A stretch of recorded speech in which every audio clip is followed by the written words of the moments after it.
Listeners, I see Michael already smiling. He anticipates what I will say. My good friend. And I put my head on a block, and I offer Mr. Brother Bishop the scalpel to cut it off. The political leader has said several times up to last night that is not a reflection of her personal views or the views of the party. And you understand, George, how elections at the party level work. So, Dr. Pei, do you have ties? Do you have ties to the National Democratic Congress, Dr. Pei?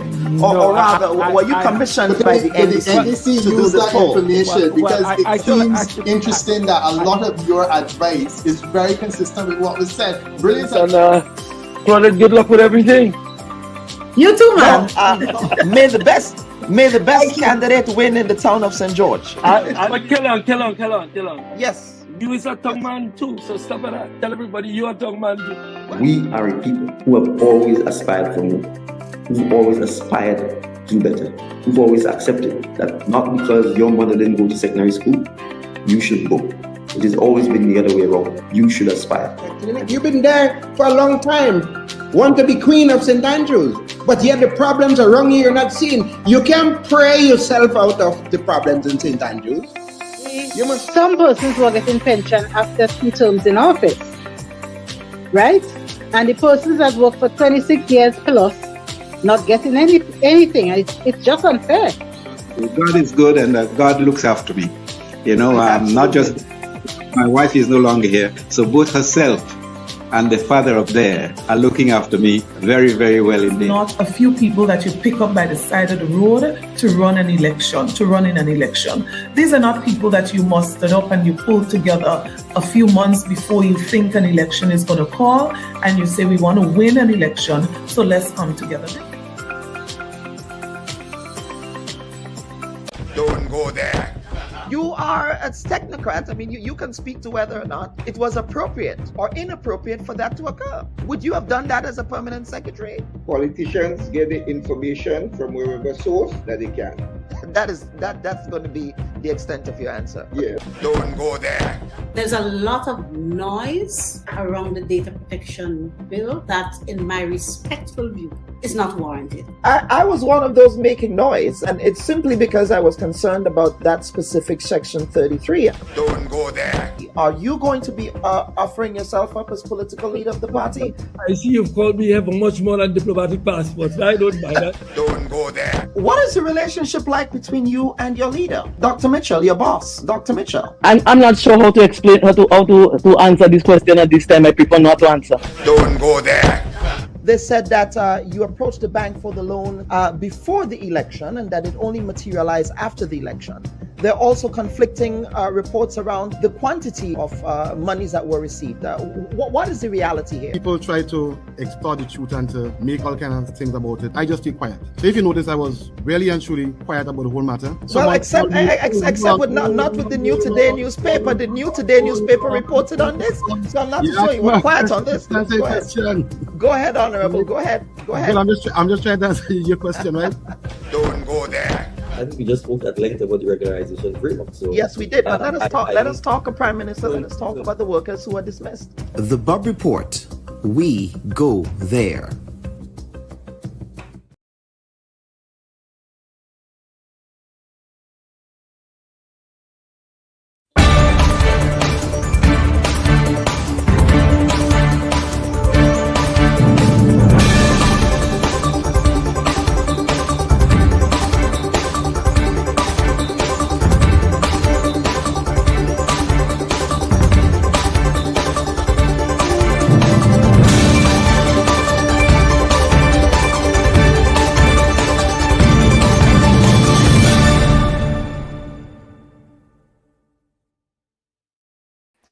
A pleasant good morning to our viewers and listeners, and we welcome you to this week's edition of the Bubb Report.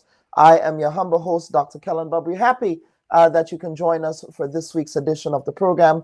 Of course, today is a special one for us, as we do have later in our program the Prime Minister of St. Vincent and the Grenadines, the Honorable Dr. Ralph Gonsalves. As you know, St. Vincent and the Grenadines right now, they are in the middle of an election campaign. Of course, Dr. Ralph Gonsalves is attempting to break the record now winning 6 terms in office, if in fact he does win the next election. Of course, we do have a series of very tough questions for the Prime Minister. Again, no holds barred conversation on both issues affecting St. Vincent and the Grenadines and the region. Of course, Gonsalves is no stranger to issues of regional integration and issues of the Caribbean civilization. So we will be getting into it with him later in the program. Of course, we do not have an editorial this week owing to the packed schedule that we have on today's program. So I want to get straight to the first segment. Now, last week in Grenada, workers at the Grenada Ports Authority downed tools protesting the management at the authority and their inability to address outstanding matters on an agreement that was already signed, including transportation allowances. Now, during the action last week, the Grenada Chamber of Industry and Commerce released a statement saying, quote, "The Grenada Chamber of Industry and Commerce on Wednesday, 12 November 2025, called on the Grenada Ports Authority and the workers' representatives to enter into time-bound mediated negotiations to resolve the ongoing industrial impasse and safeguard the national interest. The port is Grenada's economic heartbeat, and for the everyday of disruption of goods of service at the port compounds costs for households, businesses, and essential services," said the president of the Grenada Chamber of Industry and Commerce. She went on to say, "We're asking both parties to pause disruptive action and return to the table and agree to mediation within 48 to 72 hours. Of course, later we learned that the action was resolved. We did hear from the Grenada Ports Authority. A press release was issued last week, but now what we want to do is to hear from the union representing the workers at the port. And at this time, I'm happy to be joined by Senator the Honorable Andre Lewis, who represents the workers at the Port Authority. So, Senator Lewis, welcome to this week's edition of the Bubb Report, sir. Good morning, Dr. Bubb, and good morning to the listening and viewing public. Yes, absolutely. Yes. So we heard from the port. The port released a sort of a tersely worded press release. They did not go into much detail with respect to how this issue was resolved. Of course, you articulated by way of a press conference last week that, of course, there was an agreement on the table that management was neglecting to implement according to the collective bargaining agreement. Do you have a sense as to why management was delaying, first and foremost, the implementation of, I believe it was a transportation allowance? I'm not sure if there were other elements of that agreement as well. But did that come up in your conversations with management at the port? Thank you very much, Dr. Bubb. And it is important to bear in mind the following. There's been a series of matters outstanding on the port, things that we already agreed upon years ago. And it is known, let me put the cards on the table, it is known that we have had some challenging experiences at the Grenada Ports Authority over the years. And what is absolutely clear, it takes many times the sort of industrial action to help bring about resolutions on matters that have already been agreed upon. The matter, one of the sticking matters in question, the aspect of transportation allowance, was signed off in 2019 for that collective period. As a matter of fact, to make this very simple, in my view, so that the viewing and listening public can get an appreciation of this matter, I have before me here a letter dated 13th of November 2024. You can see the Grenada Ports Authority letterhead on this. Yes? And I will just read it.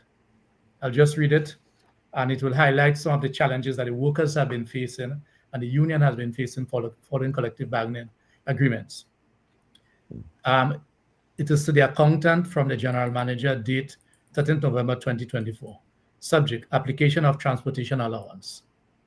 Well, there's a reference number. It says, in keeping with Article 9.1, subsection C, and 7.1, subsection C, and subsection Roman numeral 2 of the collective industrial agreement a transport allowance shall be paid to employees where he/she resides outside of 3.5 miles radius of the port. Please be advised that this provision should be implemented as stated with immediate effect. Further, it should be noted that there is no restriction on the time of its application, that is 2,200 hours. Please be guided accordingly. Signed, General Manager. This is from the port. So it makes the following at least 2 points. This transportation allowance should be implemented immediately. This is not a union or the workers writing to the accountant. And it also said that there is no time restriction, that is of the 2,200 hours. So we need to bear the following in mind. Prior to 2012, 2014, to qualify for this allowance, once you do overtime, you had to work from up to 10 in the night, 10 p.m., 2,200 hours, or beyond. Through collective bargaining and through a signed collective agreement, the time restriction was removed. So it therefore means that once you work overtime, the conditions would apply. So here is the general manager instructing. This is the general manager instructing the relevant department to do what is required in keeping with the collective agreement. But as we speak, 1 year after, today is the 26th. Today is the 26th. And this memo was dated the 13th of November. It has not been implemented, and it was not even implemented years ago. So we have been having a series of discussions backward and forward. So the question that must arise, the general manager, having passed his instructions, coming out of negotiations, and there's absolutely no way that this provision in the collective agreement can be interpreted any other way than has been advanced by the general manager. What has given rise to that? And we have had a series of experiences where we sit with management, the workers sit with management, because our structure is that we have shop stewards at the workplace who would form part of our negotiating teams. And we would leave those meetings many times with agreements. And many times after engaging, much in our view, to the uncomfortable position of the managers that we engage with, they have to keep saying, they can't advance a reason as to why it is not implemented, only to say that, well, the reason is that they are waiting on the board, or there is a deferral, there's a deferral. So these things have led to a high level of frustration on the port. I wish to remind colleagues and yourself and the listening public that a number of these matters have been outstanding for years, but yet still no industrial actions were taken. We have shown undue, extreme patience. The workers have shown extreme patience over the years on addressing a number of these matters. So here we are today on this matter, and we look forward to its final conclusion. So talk to us about the parameters of the Of course, all of these issues has already been set in stone. In other words, there is an agreement on the table. Sure.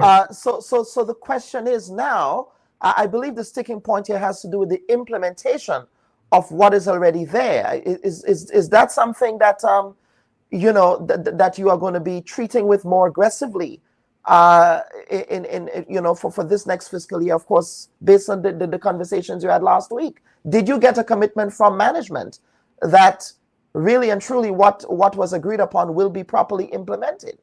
So, and what is the Ministry of Labor saying about all of this? Well, as it relates to transport, well, let me back up a bit. The collective agreement has been signed and witnessed by the Ministry of Labor. So that's one of the starting points. So the agreement have been witnessed by the Ministry for Labor. There are two matters, the matters of the transportation allowance that is running on a separate track.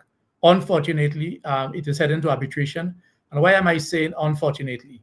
Because for a matter that is absolutely so clear, it must be an abuse of the process for any party trying to find a way out of a signed agreement, hoping that some third party will find a way to reverse that which have already been signed. And that will be a dangerous day, and extremely dangerous for collective bargaining agreement. We do not expect anyone to change that because it is clear as crystal. It is clear as crystal. However, there were some other matters. There's the other matters of annual vacation leave. There's a matter of annual vacation leave, job audit, and uniforms. And after the industrial actions that went on last week, we had a very fruitful engagement with, and I'll say the local management here, meaning that the people who manage on the ground. And I'm deliberate on this. And we were able to trash out matters that we had trashed out before. So on the question of the annual vacation leave, we are there, right? These are things that are straightforward. On the question of uniforms, we are there. On the question of so it's uniforms, the audit, we have been able to give a timeline which we all agreed upon to address issues, things that we could not have gotten concrete positions on. So it appears that it is only when industrial action is taken that the local management seem to have the authority to address issues that even they themselves would normally agree on, or the process brings about resolution on. And many times on the port, the challenges that we have had, and we have had a history of struggles on the port. So let's be clear on this. We have had a history of struggles on the port on matters that have been, to any casual observer, very clear and ought not to have a reason to that of contention. Yes? Yes. But I should also put on the table that one of the vexing issue had to do with a petition signed by over 100 workers or thereabout. And there are two bargaining units on the port. There is when I say two unions on the port, that of the Grenada Seamen and Waterfront Workers Union and the Grenada Technical and Allied Workers Union. And workers from both bargaining units signed a petition calling for the removal of the chair. And in keeping with that, a meeting was held with the Prime Minister on Friday evening, which from all reports and indication was a very good meeting. We just need to see what is the final outcome. But that's the boiling point that had been arrived at, because people have been wondering, more than wondering, why is it that every time we are able to reach agreement on the table, even having signed documents, that no one can change their mind about? I mean, this is clear this year. So the question must arise. Yeah. As to why is it that we seem to be running, we are running into challenges on the aspect of implementation of agreements, and on simple matters many times, simple matters that management ought to be able to implement after discussions. So here we are. And then finally, before we get to our next guest, the issue of the unionization of workers at the Grenada Airports Authority, another port, right? That is it that the workers, the plurality of workers there are not unionized, or is it that a subset of workers are trying to be unionized? Yes, a subset of workers. That's management. Yes. Right, but that was not made clear in your Senate presentation, because I was under the impression that it was just all of the workers there, but it's the management. Yes, sure, but they are workers. No, they are workers. What I said in the Senate is that a group of workers on the airport, in other words, whose application were made were rejected by the minister. So if, for instance, so let me be clear, it is a group of workers, because there can be different bargaining units in one workplace. Yes. They can be different. I mean, I know that you worked in a place before, certainly in Grenada, where we had different bargaining units. Correct. Yes. Correct. Yes. So that is absolutely correct. And when that application was originally made, the airport, if you may recall, the airport indicated that they needed some time to raise some concerns about some positions. The Ministry for Labor indicated that based on the union's report, according to them, we did not agree with them. The time was not granted, so that they had denied the poll and asked to reapply within 90 days. That was done, but lo and behold, rather than the airport coming back and point out, highlight whichever position or positions that they may have issues with in being unionized, although it is a right under the Grenada Constitution and under our labor code for individuals or groups to belong to a trade union. Yes, and it does not distinguish anyone. It speaks about workers. The airport then came back after 3 months and indicate that they do not wish for any member of management to belong to a trade union. And the Minister of Labour agreed, which is contrary to what that very said Minister of Labour demonstrated in other workplaces when management raised concerns about management being unionized. So the question must arise, why? But we have an idea of why, because we have to recognize what has been happening and do not take by chance the blatant attempt by the administration to have ducked or denied the union dues from the Grenada Public Workers Union. Do not take by chance the attempt by this administration to prevent workers from having worker representation on certain statutory boards of directors, which were existed in the past. Do not take by chance the attempt by this administration to have removed union or workers representatives from on the NIS board of directors, a matter that it took us months to resolve, but it was eventually resolved. So I'm putting all of this in this context because we have seen some unfolding issues. Yes. The administration can be credited for doing certain good things for workers, individual workers. But when it comes to organized labor, we are seeing a trend that is trying to minimize or take away the role and effectiveness of organized labor. Senator Lewis, thank you so much for appearing on the Bubb Report this week. Of course, these are some very salient and important and critical issues that we will be keeping our eyes on. As you know, with me, let me just pause this here. As you know, Senator Lewis, I am a child of labor in many respects. And you are a very good worker too. You are a very good conscious trade unionist from our days when we had many struggles at the workplace to get betterment for the workers at the then Cablevision and Columbus Communication. And if we didn't hit the street many times, the benefits that they're enjoying today through the stalwart work as colleagues and as you, who are not afraid to come out in protest, we would not have had those advancements today. Yes, absolutely. Senator Lewis, thank you so much for appearing on the Bubb Report. Thank you very much. I thought that I'd been able to get a chance to go further into those details, but I appreciate that.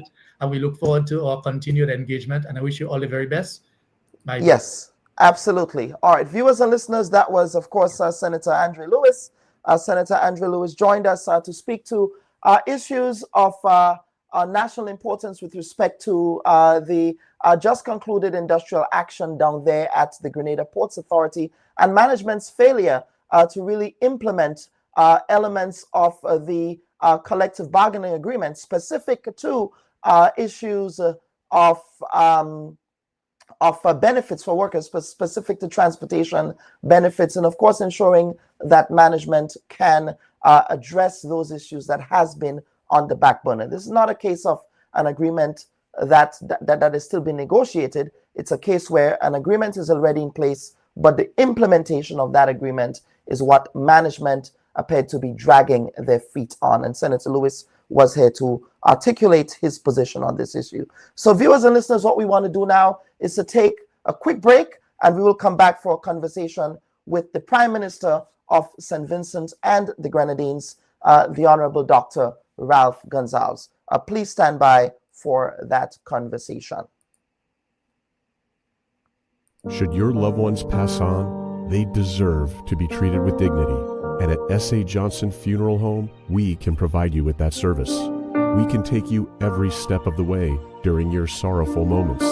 When that need arises, call S.A. Johnson Funeral Home at 347-777-9797. That's 347-777-9797. S.A. Johnson Funeral Home is a Caribbean family-owned funeral home here in Brooklyn, providing funeral services, but in a dignified way. From cremation to burial to the repatriation of your loved ones, you don't have to go through the hassle, as we provide exceptional service that allows you to mourn and heal peacefully. For more information, visit our website, www.sajohnsonfuneral.org. Send us an email at sajfuneral@aol.com or call 347-777-9797. S.A. Johnson Funeral Home, because you deserve to be treated with dignity. And viewers and listeners, welcome back to this week's edition of the Bubb Report. Now, as our immediate neighbors to the north, St. Vincent and the Grenadines, heads to a general election on Thursday, November 27th, we are joined by one of the longest-serving leaders in CARICOM, Dr. Ralph Gonsalves, Prime Minister of St. Vincent and the Grenadines. Of course, educated at the University of the West Indies and the University of Manchester, he's not only a politician, but also a scholar, lawyer, and of course, a passionate advocate for regional integration. Now, under his leadership, St. Vincent and the Grenadines has navigated major challenges from economic development and disaster recovery to climate change resilience and broader global engagement. Now, he's become known for his powerful voice on the international stage, championing the rights and sovereignty of small island states such as St. Vincent and the Grenadines. Of course, the Vincentian elections are happening against the backdrop of heightened hegemonic geopolitical tension in the Caribbean in the context of Venezuela and the United States regime change ambitions against the Maduro government in Caracas, as well as a fraught relationship between Trinidad and Tobago and the rest of its CARICOM neighbors. Now, in today's conversation, we will take a deep dive with the Prime Minister into the issues animating the Vincentian elections, as well as to get his take on regional issues. Of course, I'm happy to be joined by the Prime Minister of St. Vincent. I'm just going to adjust my chyron here. Let me pull that up. There we are. So, Prime Minister Dr. Gonsalves, welcome to this week's edition of the Bubb Report. It's been a long time coming, comrade, but we're happy to have you here. Thank you very much. Yes, absolutely. But before we get into the conversation, I want us to go down memory lane. You may not remember me because I'm older now. Both of us are older now. Well, I'm much older. but I want to introduce this to the conversation here. Let's take a look. To address that question. When one speaks of Gonsalves, the issue of regional integration must come up. In fact, Gonsalves has made regional integration an important tenet to his academic lifestyle.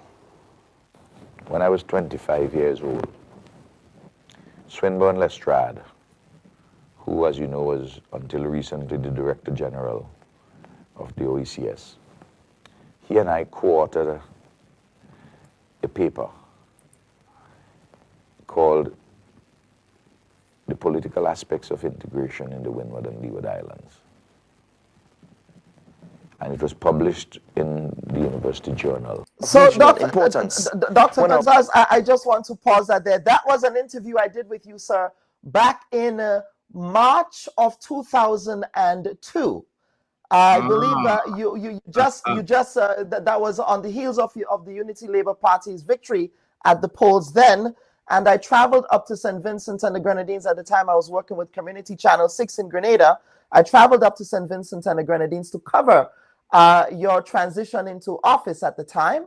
And of course, we had an entire conversation about the Grenada Revolution in this conversation. But I thought it was instructive for me to play this here this morning. And this is sort of a full circle moment, sir. I looked, of course, much younger. I only had a little gray in the beard. Now the beard is completely gray, and the hair.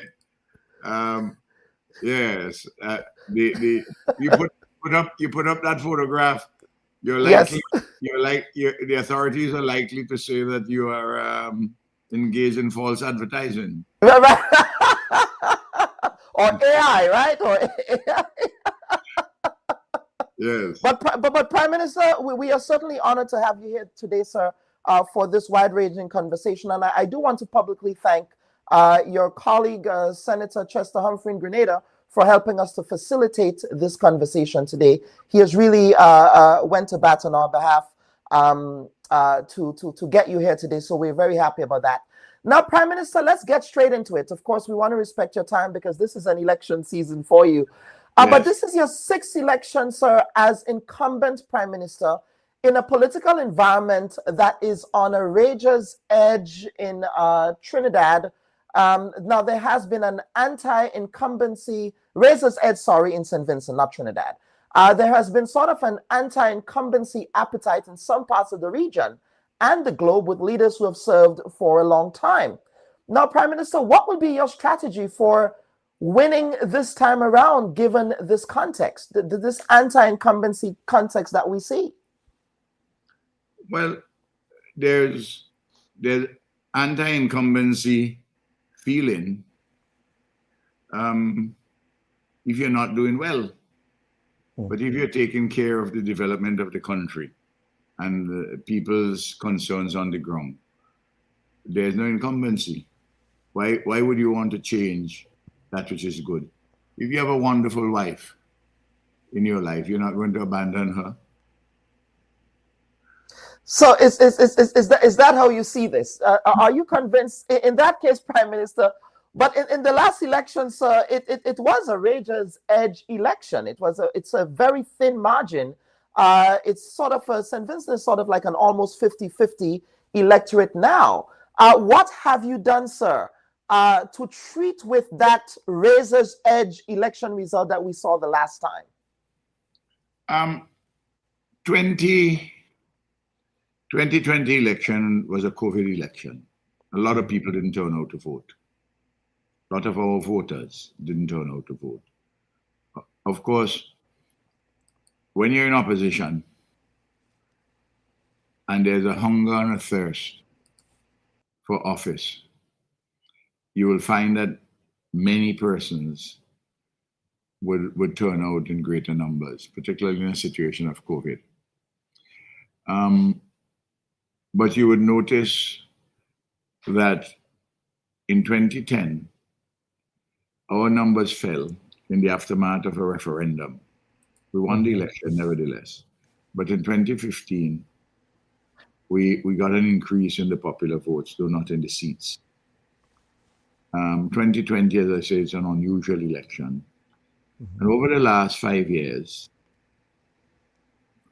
from 2021, because the elections were in November 2020, we've had to deal with the fallout from COVID continuing. And then we had 21 volcanic eruptions in the month of April 2021, which made homeless 1/5 of our population. That's in April. In July, we had Hurricane Elsa, which did further damage in those areas which had to be evacuated. And then in 2022, the Ukraine-Russia war, the knock-on effects, the disruption of our supply chains, shortages of wheat, increasing cost of living as a consequence. And then in 2024, on July the 1st, we had a Category 4, Category 5 hurricane, which devastated the southern Grenadines and parts of the rest of St. Vincent and the Grenadines. And we have dealt with each of these challenges very competently, very well. And normalcy has been restored. I mean, you have damage and loss amounting to $1 billion Eastern Caribbean dollars, which is just about 30% of our gross domestic product. And yet we have come out of it quite well. And we have an average economic growth over the last 5 years, touching your head up at 5%. In fact, only Guyana in CARICOM, and they have oil, only Guyana has had a more impressive economic growth rate than St. Vincent and the Grenadines. But it's not just the macro numbers, but we see major transformative projects. The Argyle International Airport, which was opened in 2017, February 2017. And given all these disasters we had, it's only in the recent last 5 years or so that we are seeing a pickup the last 4 years. And the tourism is booming. We have shifted the paradigm for the economy. And we are seeing we opened the modern port. Just think of it, my brother. In 2017, we opened an international airport at nearly $300 million US. Mm-hmm. And we have opened a port 8 years later, modern port, in excess of $250 million US. I mean, these are impressive deliverables, and they touch the lives of every single individual in the country. Mm-hmm. We've had an education revolution, a health and wellness revolution. We are at the moment building a modern hospital, which would be the most up-to-date, most modern hospital in the entire Eastern Caribbean. It's going to cost about 100 million US. We've been doing lots of roads and bridges and sea defenses and river defenses as a consequence of the knock-on effect of climate change. And a housing revolution has taken place. In 2001, we had, my brother, 28,000 houses in the country. Now we have 48,000 houses, and they're bigger, better built. Unemployment was 21%, is now under 9%. So there's immense progress. The social safety net is very strong and extensive. We have reformed the national insurance services.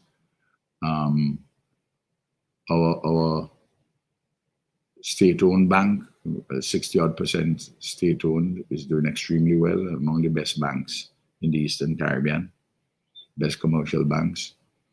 In sports and culture, we're doing immense work. We've built out the Sir Vincent Beach Stadium. We have built a first-class cricket facility at Arnesville, and we're extending further. So you look at all the indicators. We have done a lot of things to cushion the effect of price increases, the cost of living allowances, salary increases, address some basic commodities which were vatable and make them either VAT free or VAT exempt.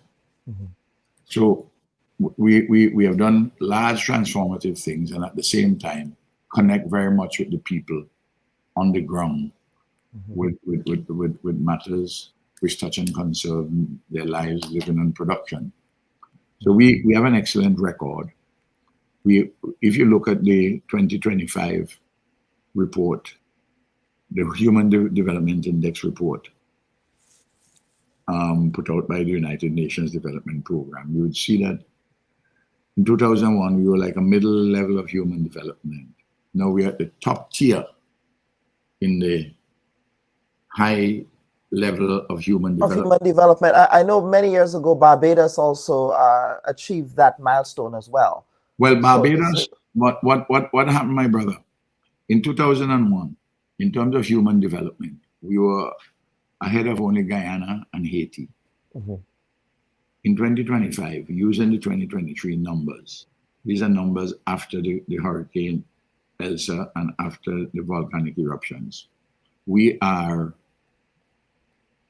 ahead of, in CARICOM, we're ahead of Jamaica, Belize, Suriname, Grenada, St. Lucia, Dominica, and of course, still ahead of Haiti and Guyana. You know, Guyana is moving up.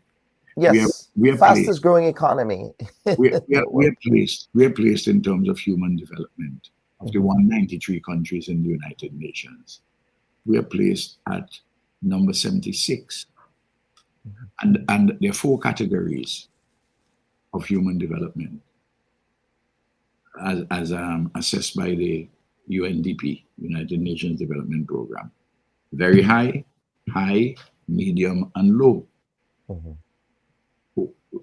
The country which is the last in human development and the very high is number 74.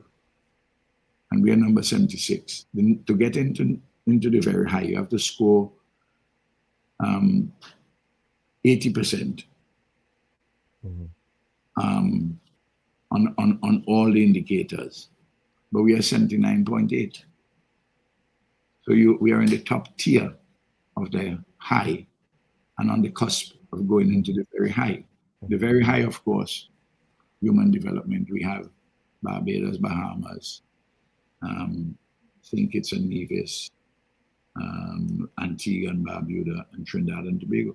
Trinidad and Tobago oil is at number 72. We are 76. I mean, it's a remarkable story. There's a transformation in every material particular.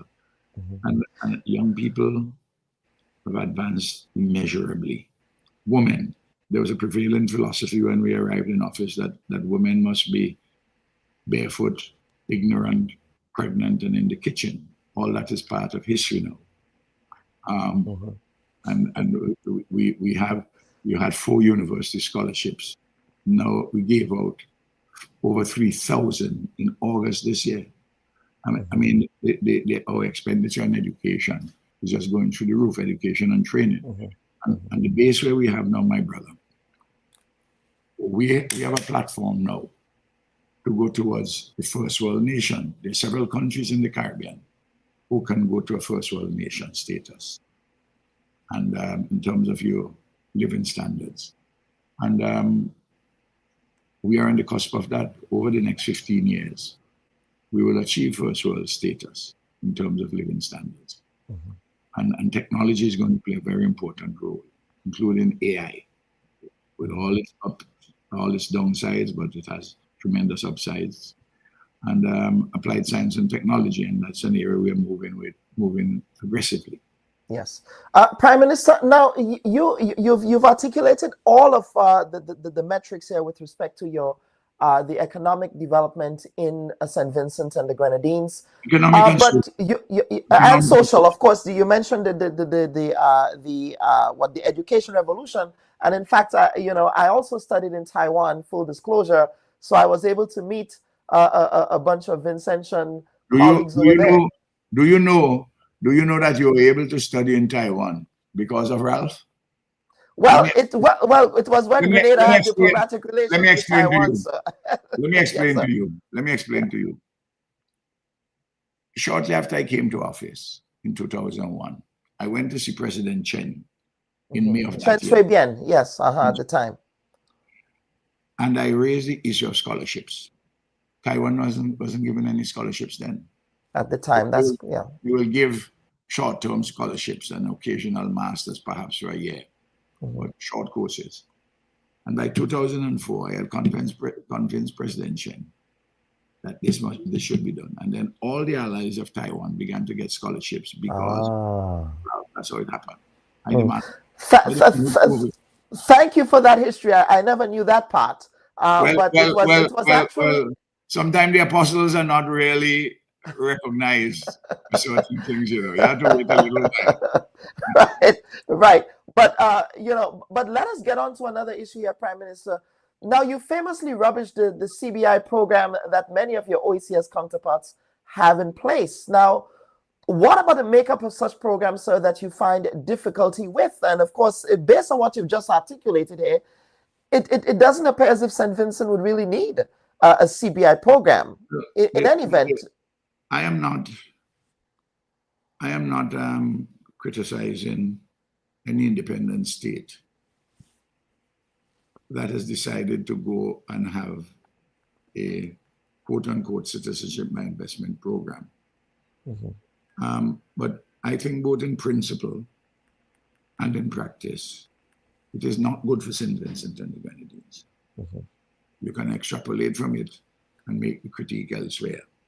If you go online, you'll find that the 3 most valued passports in CARICOM are those of Bahamas, Barbados, and St. Vincent Grenadines. And none of the 3 of us, sells citizenship or passports. No. The issue in principle first. As far as I'm concerned, citizenship to be a citizen is the highest office in the land. It is that which defines a relationship between persons in a political society organized as a state in terms of your joinder, your solidarity.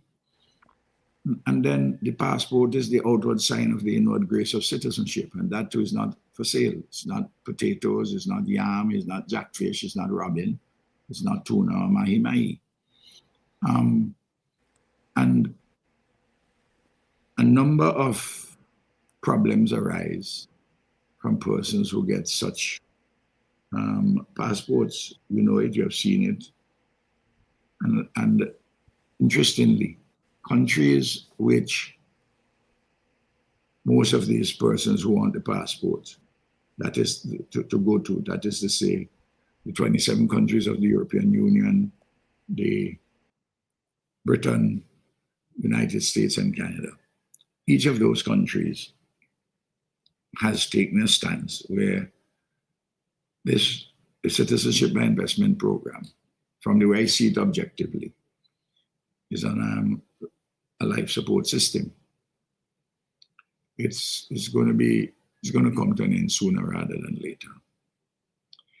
And in St. Vincent, the opposition is being financed in these elections by three sets of groups external to my country. One, the wannabe sellers of citizenship and passports. Two, some Chinese companies which are involved in that same business, but which are agitating for change from Taiwan to mainland China for St. Vincent and Grenadines. And the group of investors in the Grenadines who have not been performing. And I have decided to basically take back the land. And these are huge national projects, huge nationalist projects. And so I have a lot of enemies arraigned against me, but for nothing in the interest of St. Vincent and Grenadines, selling the passport, selling the citizenship. I don't have a quarrel with the People's Republic of China. It's just that we have a relationship with Taiwan. And I resent a country as large as China telling me that they can only have a relationship with me in a formal sense if I had to break relations with Taiwan. I don't subscribe to the one China policy. There's one Chinese civilization. And you can have different national expressions of a civilization. Why is it the Chinese civilization is the only one in the world that you must have one state representing that civilization? There are several states in Europe representing European civilization. There's a Caribbean civilization, there's a Latin American civilization, but there are several states. So I don't understand this hegemonic view that the Chinese civilization must have only one state expression. However, I want to see peace across the Taiwan Straits. I want them to be in mature conversations.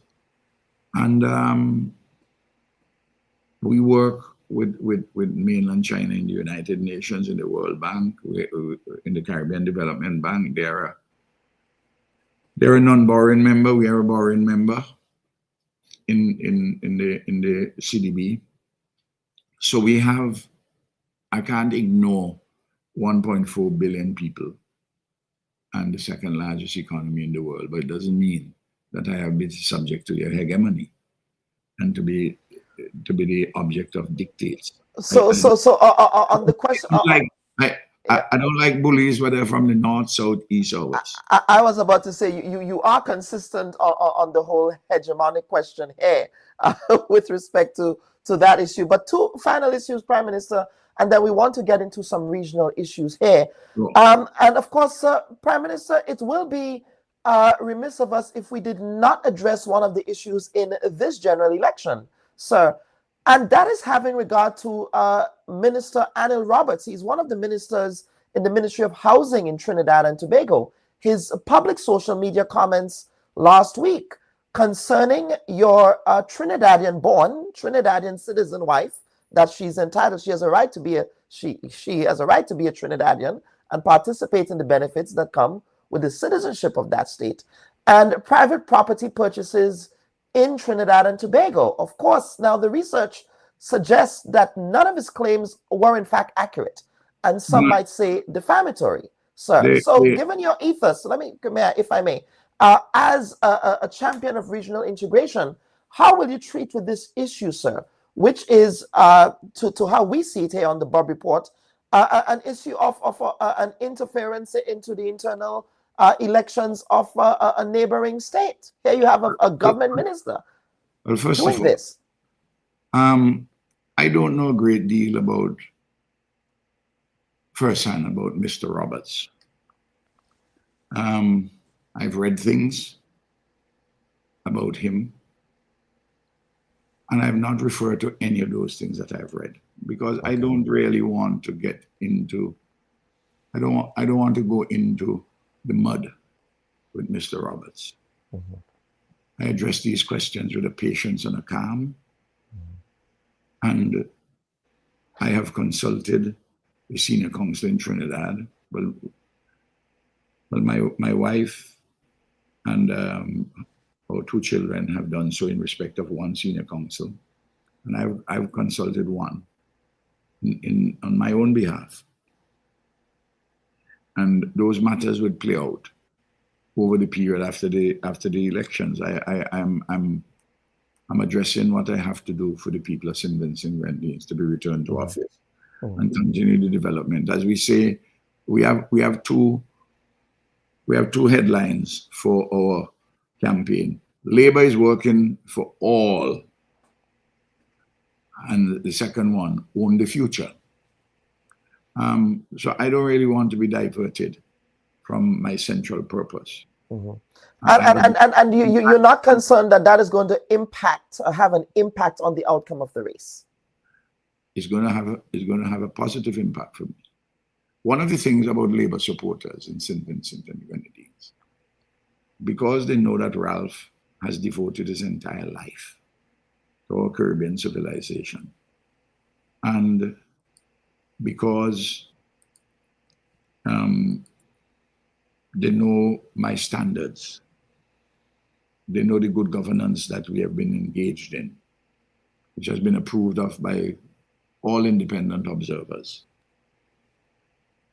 When you attack me, and you attack me wrongly, and my family, they have done nothing illegal, immoral, unethical, nothing at all. I have not done anything illegal, immoral, unethical. I've done nothing wrong. But when you attack me and my family, people in St. Vincent and the Grenadines, the most of whom value my work over the last 57 years, not 57 weeks, not 57 months, my dear brother, but 57 years in this Caribbean. And of course, 46 years in electoral politics, over 11 general elections. You, and being the longest serving prime minister in the region, you have a lot of political credits in the bank, so to speak.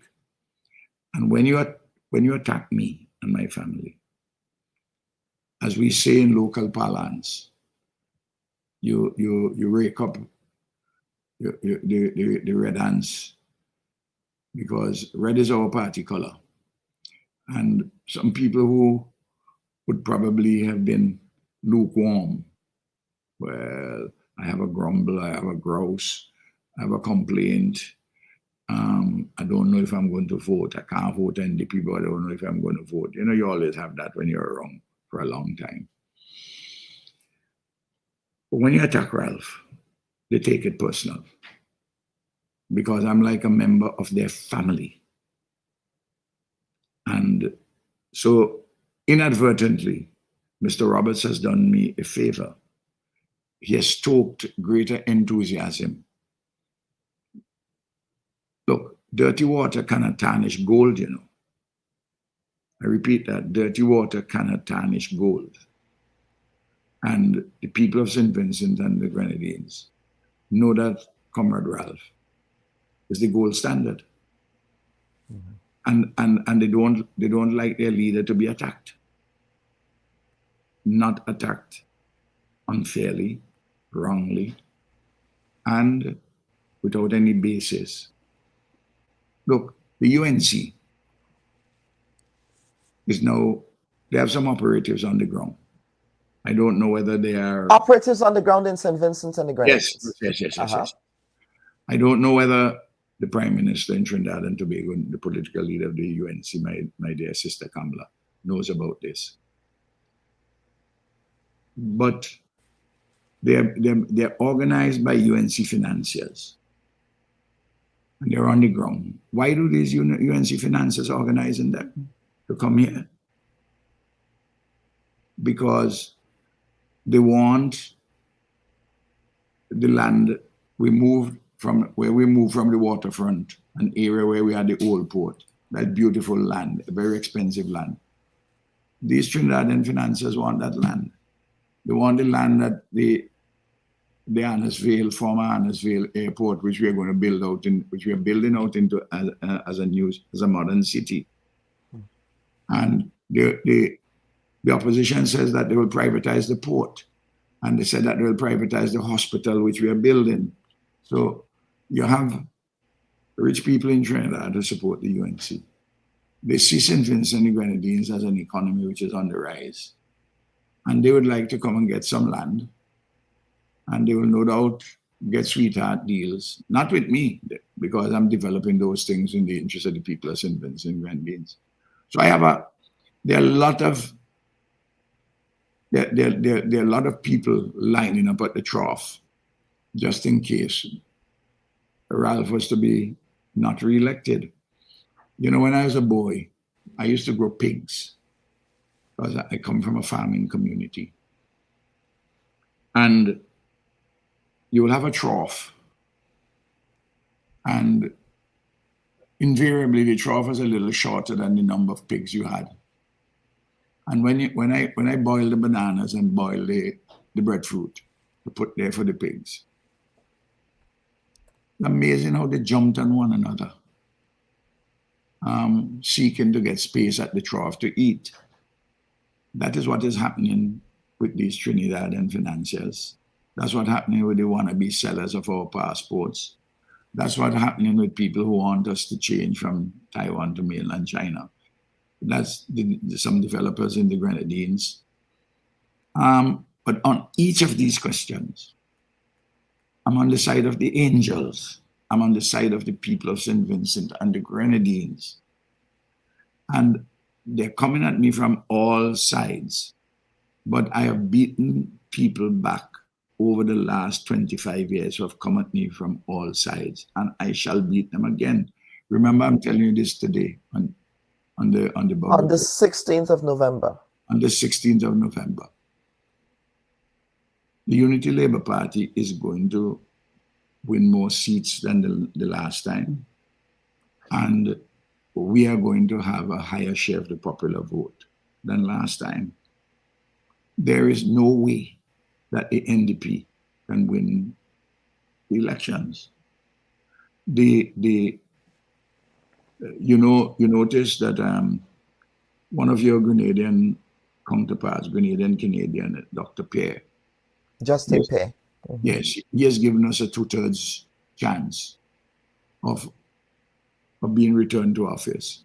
And he has given the NDP a 1/3 chance of being returned to office. Of coming to office. You see, there's an old Sankey which comes from the spiritual Baptists. You know them. It says, I've been through the fire. I've been through the rain. I have no desire To come back again. To go back to go there back again. Yes. With the NDP years. Yeah. Because they were terrible years. So, and I'm reminding people about all of that. But more than that, people have the evidence as to what we have been doing and where we are going. The NDP, on the other hand, from the beginning of this campaign, they brought gimmicks. Well, they went for one gimmick too many, and people began to question, oh, your sums don't add up. And one of the ridiculous ones is that, hey, we'll give you $500 if you get pregnant. I mean, come on. You know, apart from the fact that the pregnant women get far more than that from us. But they try, and then when the gimmicks don't work, what they're resorting to is lies and slander, and they're seeking help from external forces who have an interest. And I tell you, before this campaign is finished, they will get violent. You know, I'm sure you're a man of the Bible. In the book of Nehemiah, the prophet builder, Nehemiah, he was rebuilding the city walls around Jerusalem, which had been broken for 112 years. And Sanballat and Tobiah of the Ammonites organized people to mock what Nehemiah was doing. And the mock returned to anger, and the anger to conspiracy. It's like history is being written again. Metaphorically, we have rebuilt this country, the city walls around our Jerusalem. And we are doing pretty well. And you have some modern day Sanballat and Tobiah of the Ammonites. And once the people are united and they have a leader who's resolute and who is in communion with the people, we cannot be defeated. Prime Minister, final question here on, and then we want to extend regionally because I know that you have a campaign to continue, sir. Well, and I want to respect. Chester tells me that you have a large number of viewers, and that that this interview will do very well on the campaign trail. Well, I don't know about doing very well on the campaign trail. That is, I'm not in the political space. So. I know, but it's a consequence. Yes, sir. I hope as a consequence of you having the longest serving prime minister in the region on your program, will give you some more advertisement. I like my brothers to make some money, you know. That's right. That's right. and if in the process too, it aids my re-election, hallelujah. Then so be it, right? Yes. Yeah. But Dr. Gonsalves, you know, there is this ongoing debate about succession, not only in Vincentian politics, but of course we saw that in Grenada in the context of your former CARICOM leader colleague, Dr. Keith Mitchell. Now, of course, and there is that narrative that, you know, without succession, proper succession planning, it leaves a void in political organizations. Now, how, Prime Minister, have you allowed enough space for new political leadership to emerge within the Unity Labour Party when you would eventually, you know, retire happily, maybe in the Southern Grenadines or somewhere? Yes, well, not in the Southern Grenadines. I have a house in the bush, not too far from where I was born. Okay, very well. I alone live up there like a Rasta man, but with internet. Okay, very well. I have to. I'm back to my roots, but with modernity. There are 15 candidates for the ULP. I am 79. I have energy and will, vision and skill, and an X factor of drawing out of people what is good, what is of high quality, what is noble in them, and oftentimes to draw out of them goodness, high quality, and nobility, which they do not as yet realize that they possess, which is a hallmark of very important leadership, transformational leadership. And then there are two persons in their 60s. And then the other 12 candidates are between 35 years old and 53. And the oldest of that cohort is my son Camilo. So I have a young team. And we have a lot of persons in the party who can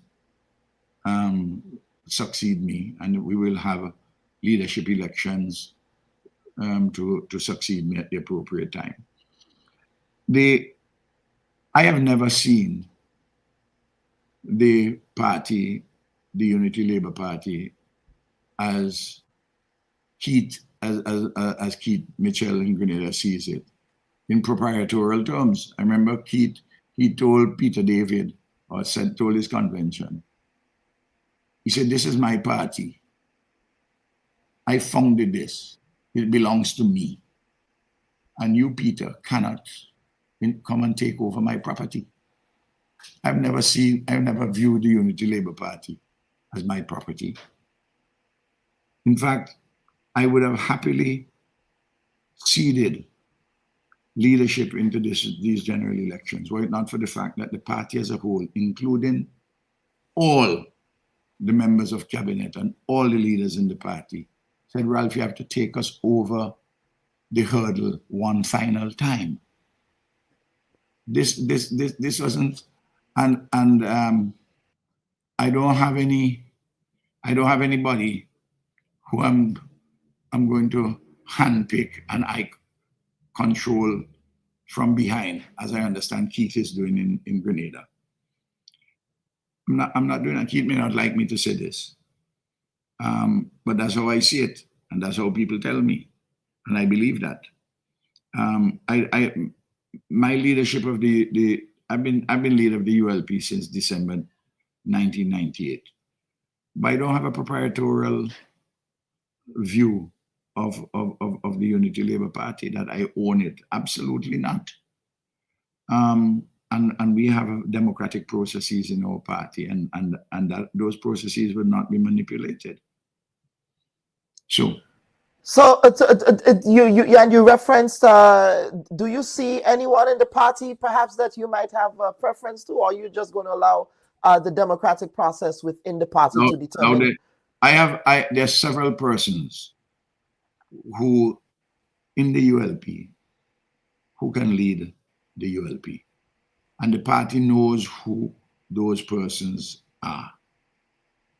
And I'm not going to name anybody.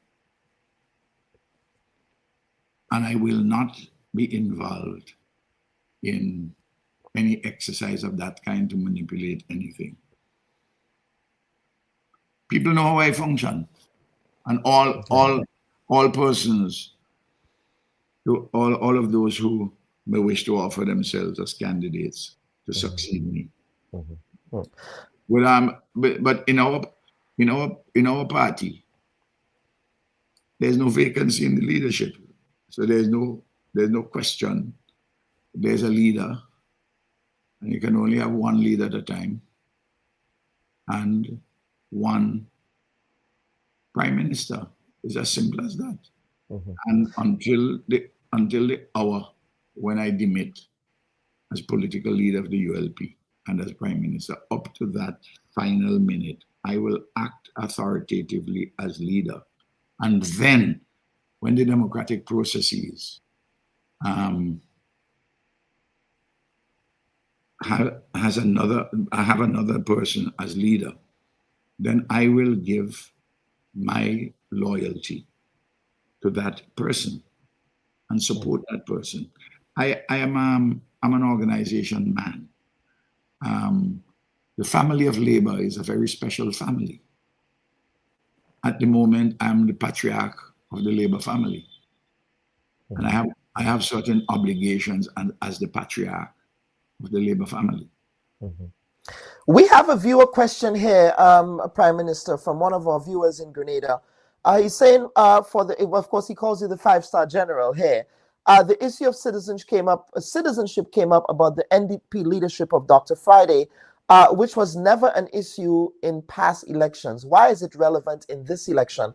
And I do want to bookend that question, sir, by making the point that in Grenada, we had a similar issue with Peter David at the time, who was contesting the town of St. George seat constituency on the NDC ticket. That was, I believe, back in 2003. And Dr. Mitchell also tried to take him to court over this business of Canadian dual citizenship, sir. So the question is, why is that relevant? Okay, I'll tell you why it's relevant. First of all, I never had evidence that Dr. Friday was a citizen of Canada until one day in Parliament after 2020. I needled him, and he uttered memorably. He said, "I have my Canadian passport proudly in my front pocket and the Vincentian passport in my back pocket." He whispered to the Attorney General who was next to me. I said, "Finally, I have the evidence." And he will rue this day. And then secondly, in 2020, a judgment arose. A judgment was delivered by the Court of Appeal in the case of the Attorney General versus Dr. Denzil Douglas, Attorney General of St. Kitts and Nevis, and Dr. Denzil Douglas. Dr. Douglas had a passport, a diplomatic passport. And by virtue of having a passport, that the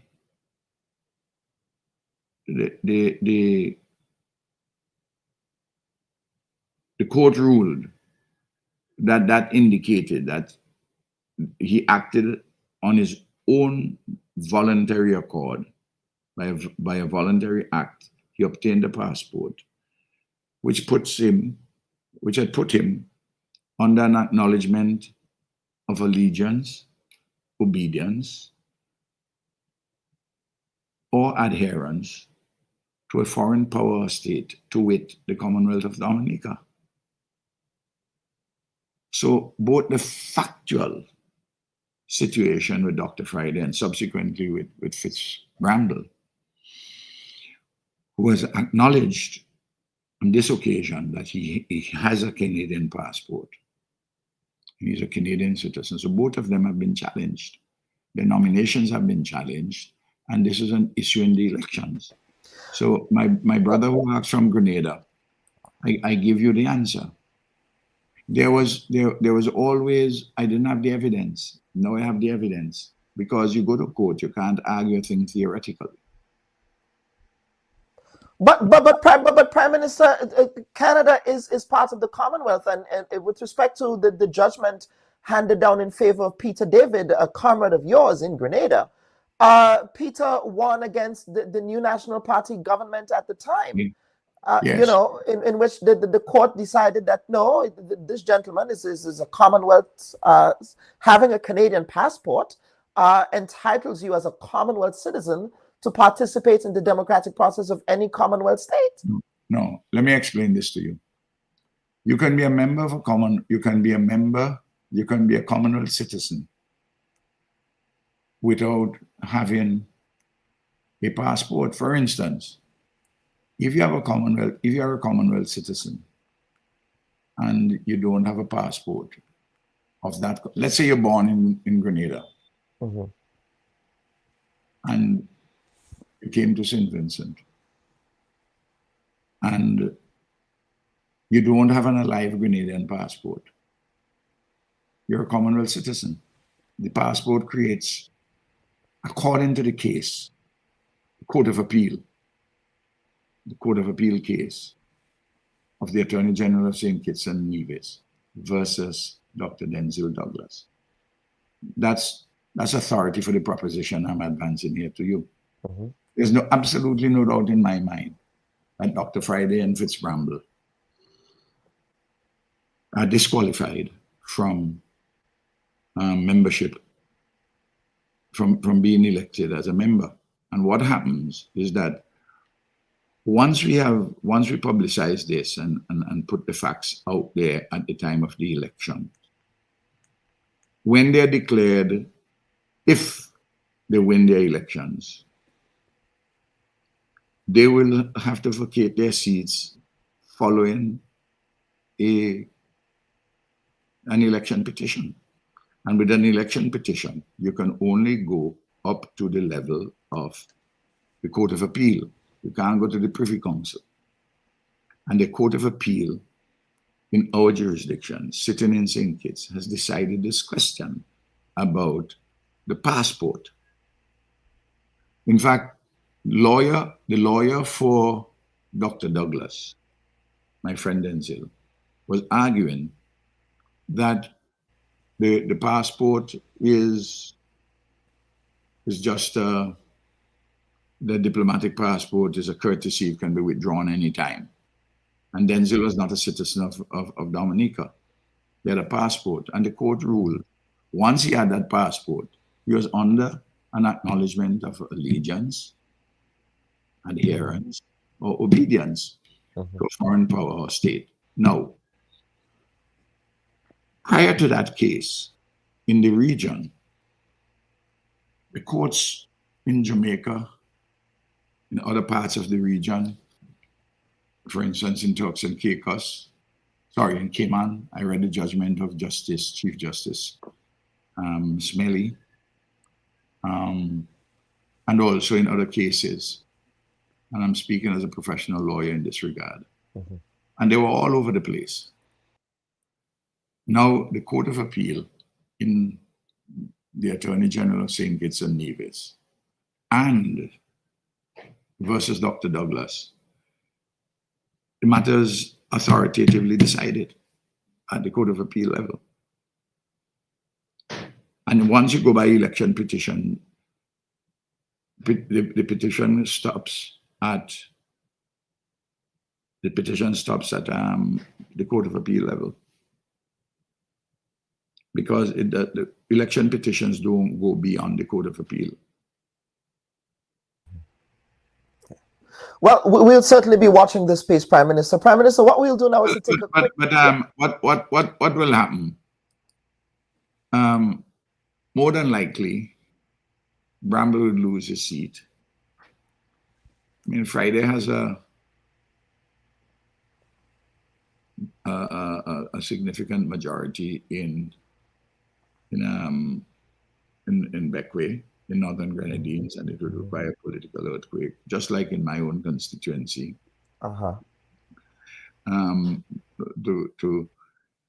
But I'm telling people it doesn't make sense waste your vote with either Bramble or Friday, because the consequence of it is that once you publicize this matter, and we're going to publicize it further between now and election day, and we make it an issue, that you don't, my brother, have a by-election. Is the person who comes second would be the parliamentary representative. Well, let's see how that's going to play out, sir. So, Prime Minister, we quickly want to turn to regional issues. And of course, uppermost, in the minds of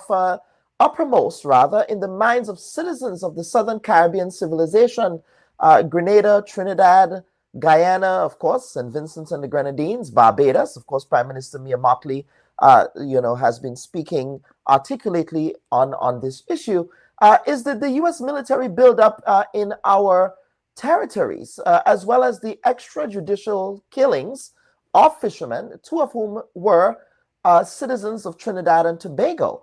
Now, Prime Minister, we saw a statement from CARICOM reaffirming the Caribbean region as a zone of peace. Of course, famously, Trinidad has distanced itself from that statement. Of course, I think that the framing of their understanding of the zone of peace is absolutely different to the original intent of the Zone of Peace declaration that was made by late Prime Minister Maurice Bishop of Grenada at an OAS meeting in South America, I believe in 1981, right? But has CARICOM, Prime Minister, done enough on the diplomatic front to treat with this issue?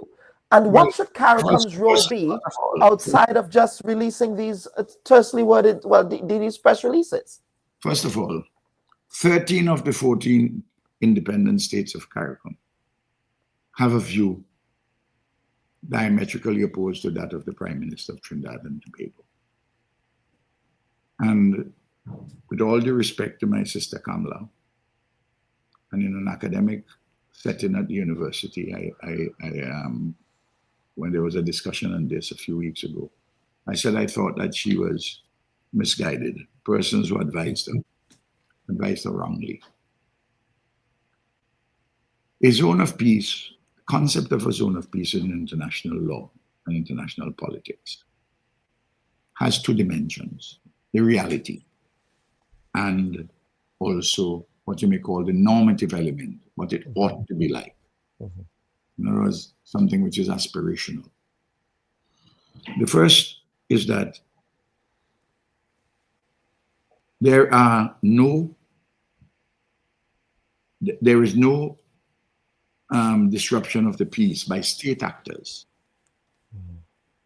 in Latin America and the Caribbean. No Caribbean or Latin American state, none, has declared war against another.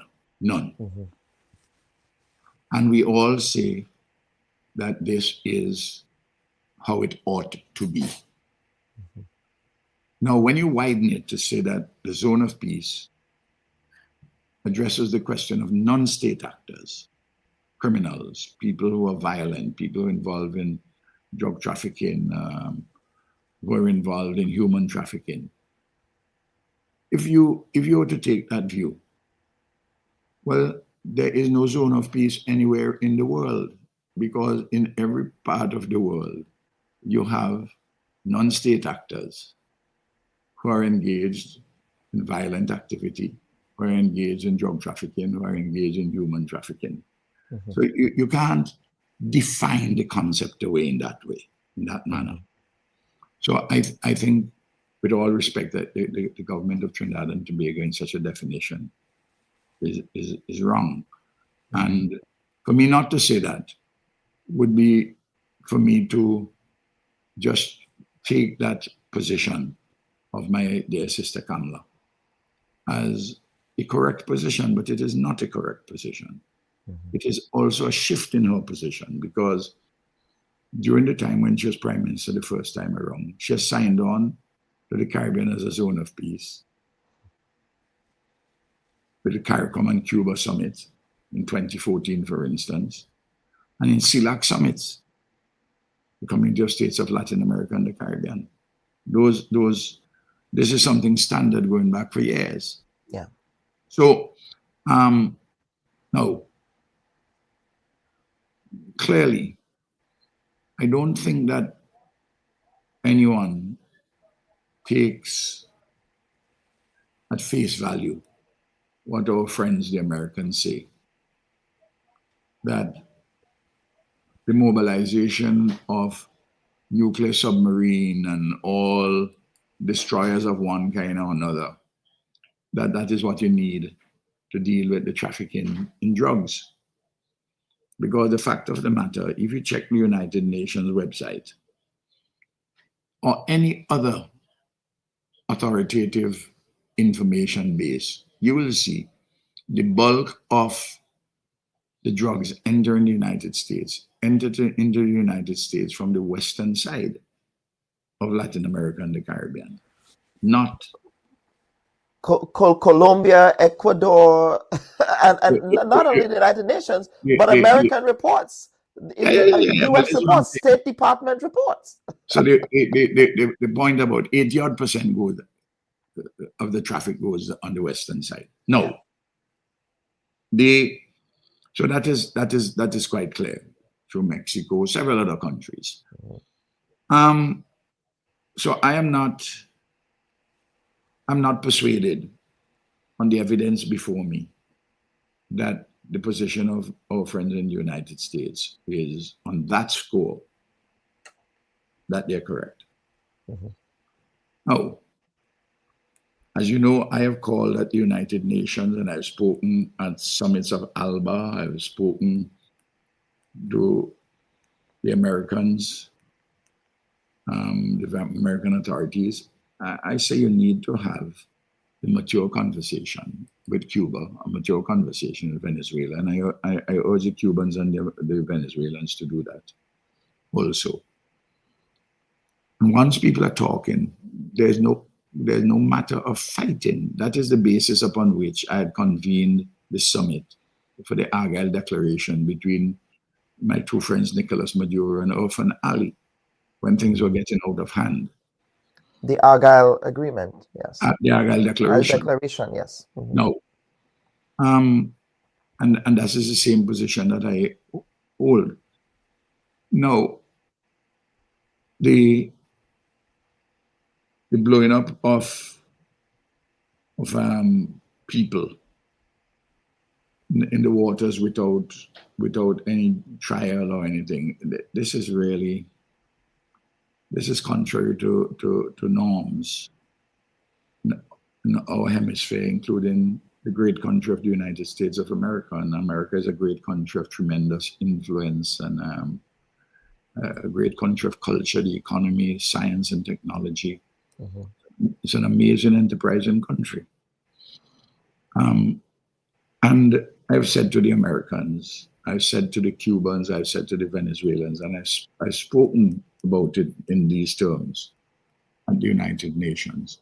I said, America will continue to loom large in the lives of Cuba, Venezuela, and every other country in the hemisphere. The case of St. Vincent and Grenadines, I made the point, I can't take up St. Vincent and Grenadines and carry it to Vladivostok or the mouth of the Amur River. It is where it is. Yeah.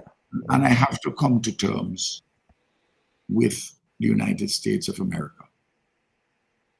Doesn't mean we have United States of America and ourselves, we have different positions on Cuba and Venezuela.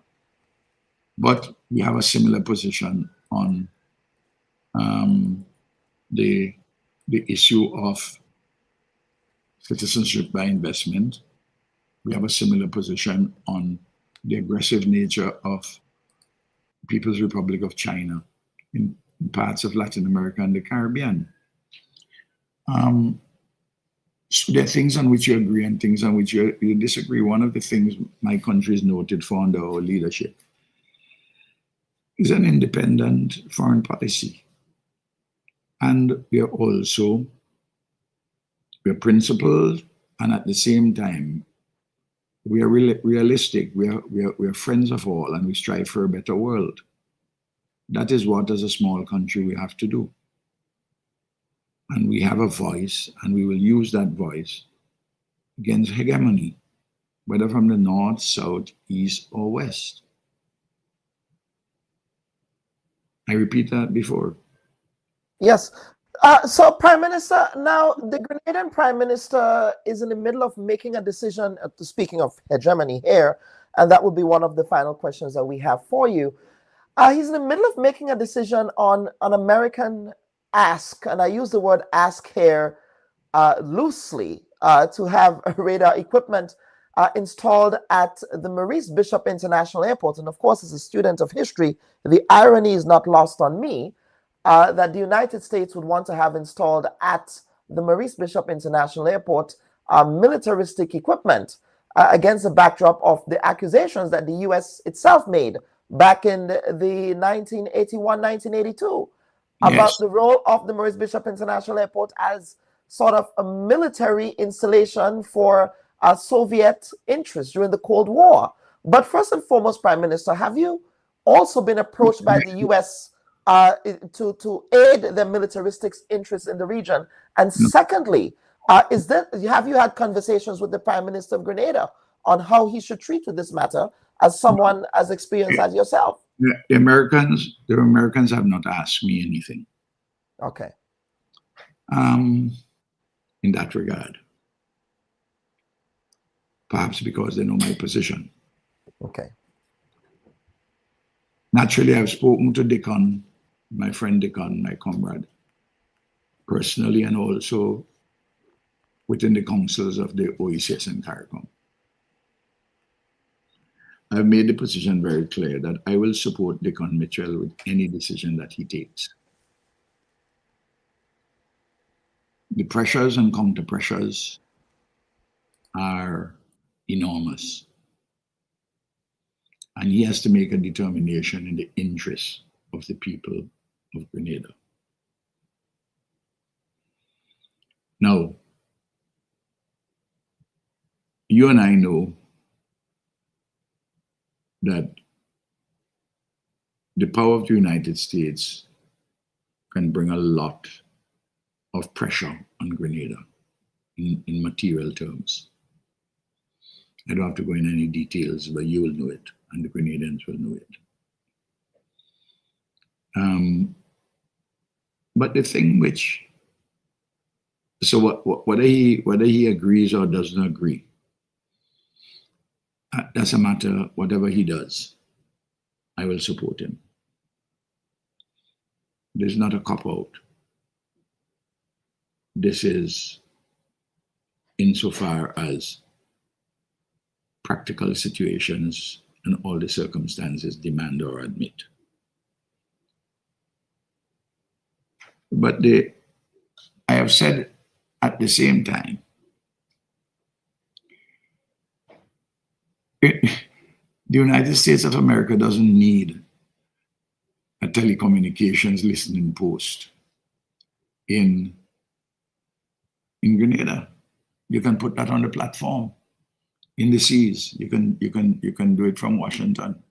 You can do it from Miami, from Southern Command Base.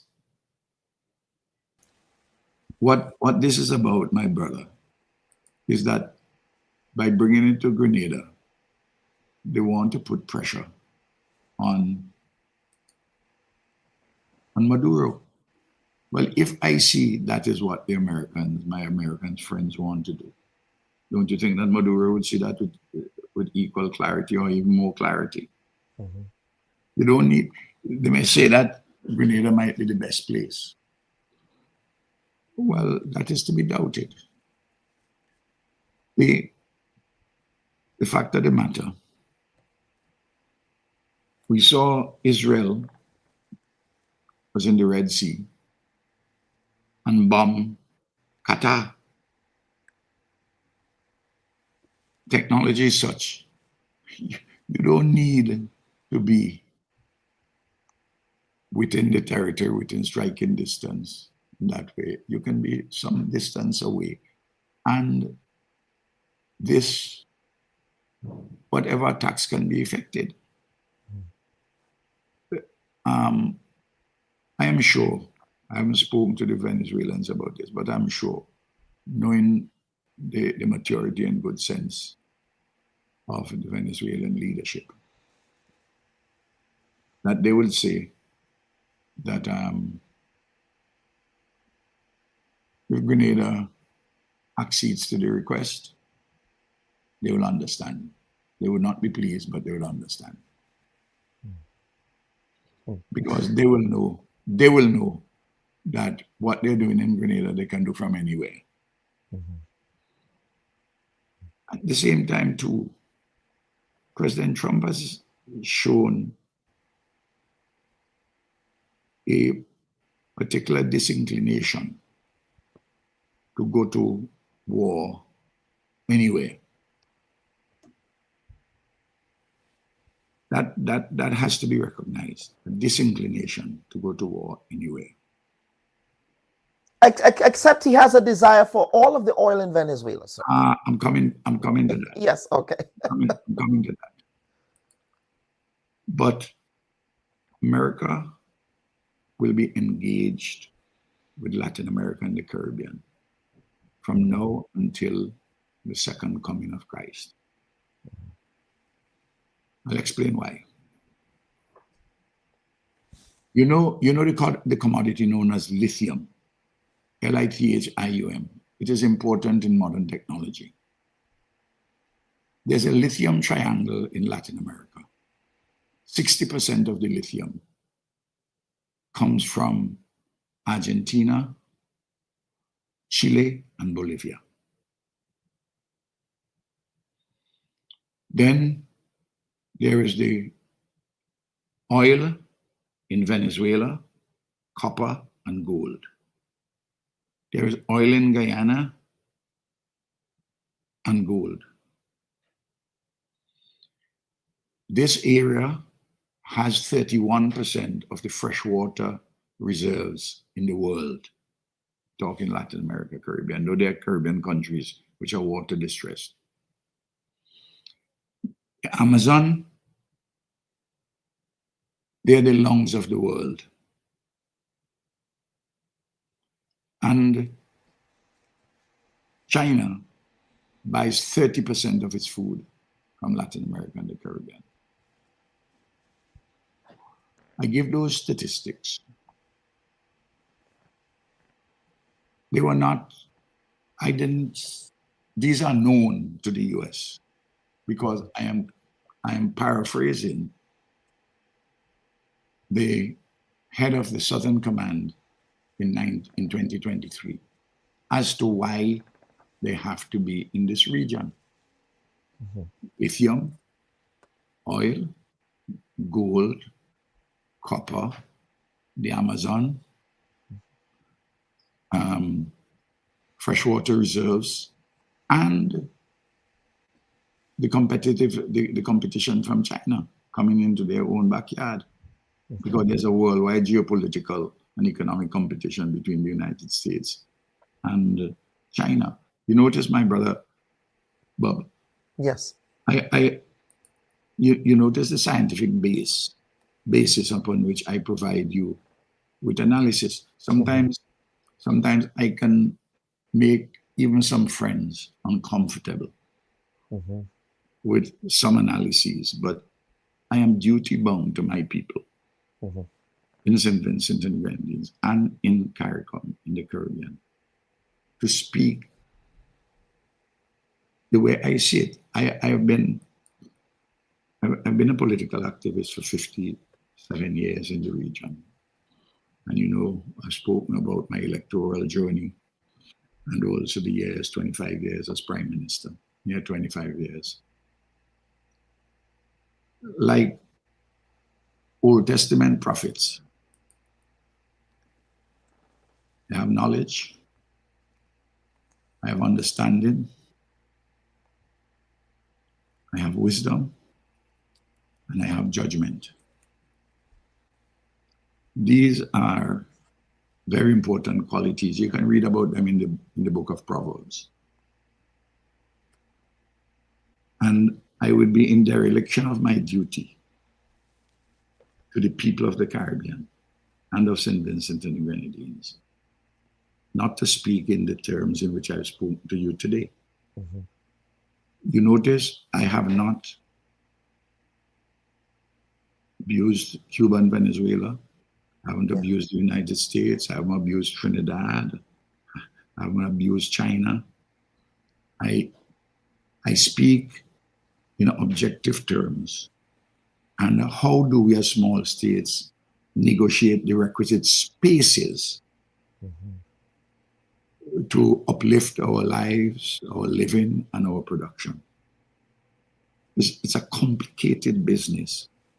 And this is one of the points I make in St. Vincent and the Grenadines in these elections.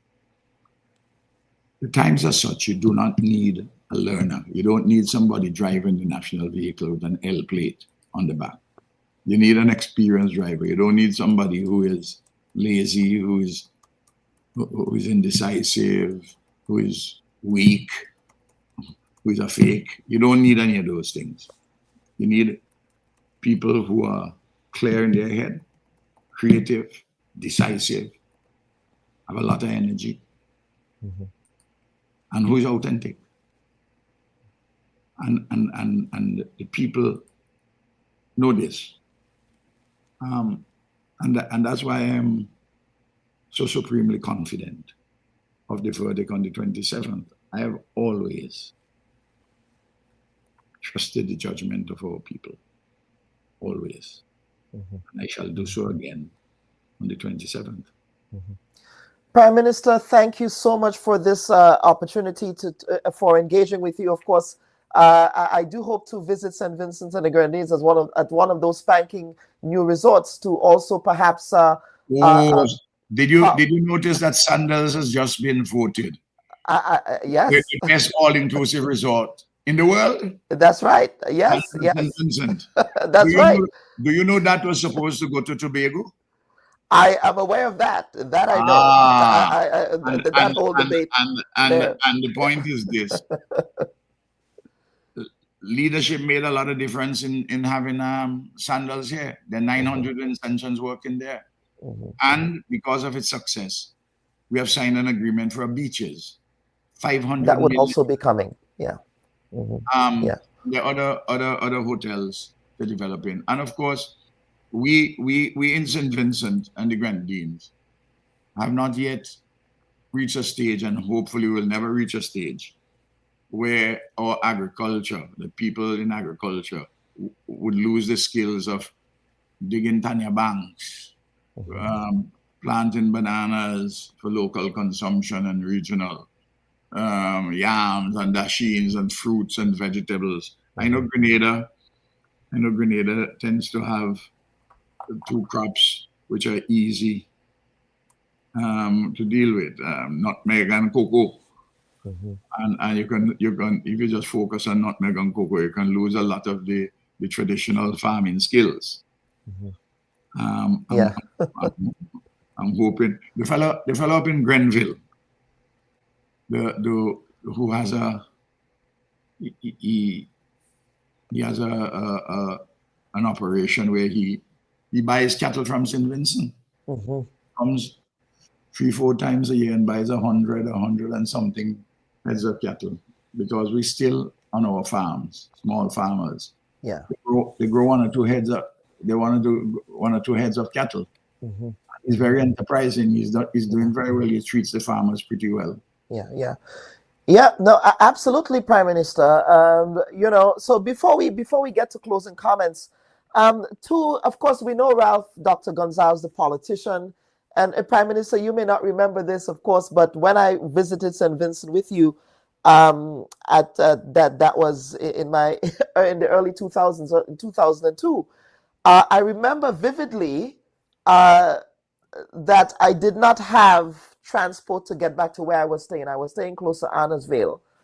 And it was at a music festival. I can't remember what the music festival was at the time. But one of your security guys went to you and said, well, we have this young Grenadian journalist here, and he needs a ride back to that location, that hotel close to Annesville. And you offered me a ride in the Prime Minister's vehicle. And I sat with you and we chatted for a while. My brother Bob, I didn't remember it specifically because that's something I do all the time. Yes, and that's the point I'm making. And the reason why I am bringing this up, sir. I pick up people on the road. If I see somebody on the road, I pick them up and give them a ride. Yes. And the reason why I'm bringing this up to close us off here is this. What activity do you enjoy so much that it causes you to lose track of time? Well, when I got married to Eloise, I told her that I have 2 jealous mistresses, law and politics. And she said that's no problem because she just play one off against the other. The difficulty she has had is that having stopped the practice of law since I'm in government, and I'm working 18, 19-hour days, I feel that I'm not doing as much as I should do otherwise, other than my work. And of course, I do a lot of writing. As you know, I've published 14 books. Yes, a recent one as well. There's a recent one on regional integration. And there's one which is going to the publishers. It probably wouldn't come out before the elections. It's a tome, over 500 pages on Caribbean political leadership. Well, it's relevant before and it will be relevant after the elections. So I have to write because I'm a mortal man, but I want to give as much of my knowledge, my understanding, my wisdom, and my judgment to young people. And I listen to young people a lot. I talk to them, they come and visit me. And it's interesting. When I went on the block in East Kingstown, and the way the young men on the block gravitated towards me, and they were surprised that I knew their parents. They tell me name. I say, who's? It says, Andrew Sam, your father? Say yes. Then another, and so on and so forth. I am, because I've been around so long and I keep in touch with people, my brother Bubb, is that the only thing I'm sorry about, I don't do it as much as I would like to, because the demands of the office are very onerous. And so far, I am holding up well. My health is okay. Knock on wood. And I thank Almighty God for all the blessings He has given to me. My brother Chester may not like that part. But I am, and I'm very grateful to the people of St. Vincent and the Grenadines who have lifted me up. I came from lowly beginnings. I didn't have pipe and water in my home until I was 14 years old. Didn't have electricity in my home until I was 14 years old. I didn't wear a hard shoe until I was 12 years old. I went to primary school barefooted. I was brought up in my village by the poor and the working people. And when I went to school in town, and my mom put me in my last 3 years at secondary school, a working class area. And I got the urban working people very well. So I know instinctively the rural folk among whom I was born and grew up, and the urban people, and of all ages. And even you have to go out of your way in St. Vincent and the Grenadines to hate Ralph. You have to go out of your way. You have to see that I am the stumbling block to certain people eating a food or eating more than their share of food. And you want to get rid of me, including people who are overseas. Just like how the constitutional referendum on the amended constitution in 2009. You know, a lot of people in St. Vincent from Britain and British organizations came in and attacked us. They succeeded then in the referendum. But they haven't succeeded electorally because people know that Ralph has a vision. The Unity Labour Party has an excellent team and vision. They have a compelling developmental narrative. We deal with the macro issues and local issues. And the Labour family is not an easy one to defeat. And the Labour family is growing more and more every day. And when they attack the comrade, they rake up the ants nest, and you will see a turnout in this election of Labour that you have not seen since 2001. So I'm in a way, I have to say thanks to all these external enemies of mine. Yeah. Dr. Gonsalves, any final comments from you? And again, we thank you for agreeing to appear on the Bubb Report this week, sir. I'm grateful. I have this evening, I have right away now to go to meet 50 persons from the Southern Grenadines who have come up for a rally this evening. We're launching our manifesto. Then I have to go in the bush at my house where I'm meeting 120 persons from South Leeward who are coming there, the organizers in that constituency. And then we go from there down to my home village for 7 o'clock for a rally. The manifesto launch is taking place this afternoon and this evening, sorry, at which I will deliver a major speech. And our manifesto is always very substantive. It's 105, 107 pages. We detail all what we have, the central things we have accomplished, and where we are going, what we are doing in the next 5 years, and the trajectory towards a first world nation. I think we're going to have a large crowd tonight. Maybe the last,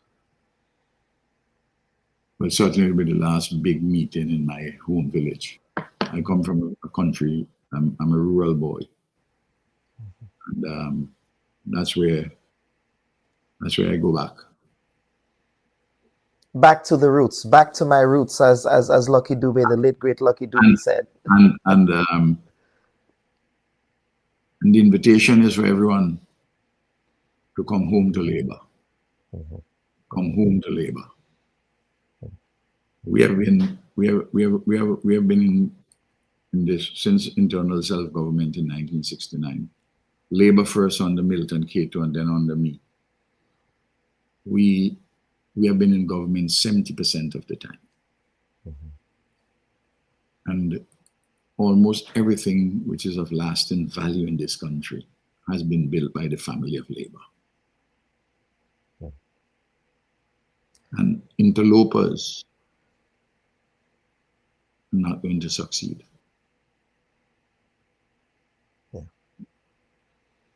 Prime Minister, thank you so much for appearing on the Bubb Report this week. Viewers and listeners, we want to thank the Prime Minister and we wish him all the very best. And all the people of St. Vincent and the Grenadines the very best on the democratic process in their country. Thank you so much, comrade. Yes, yes.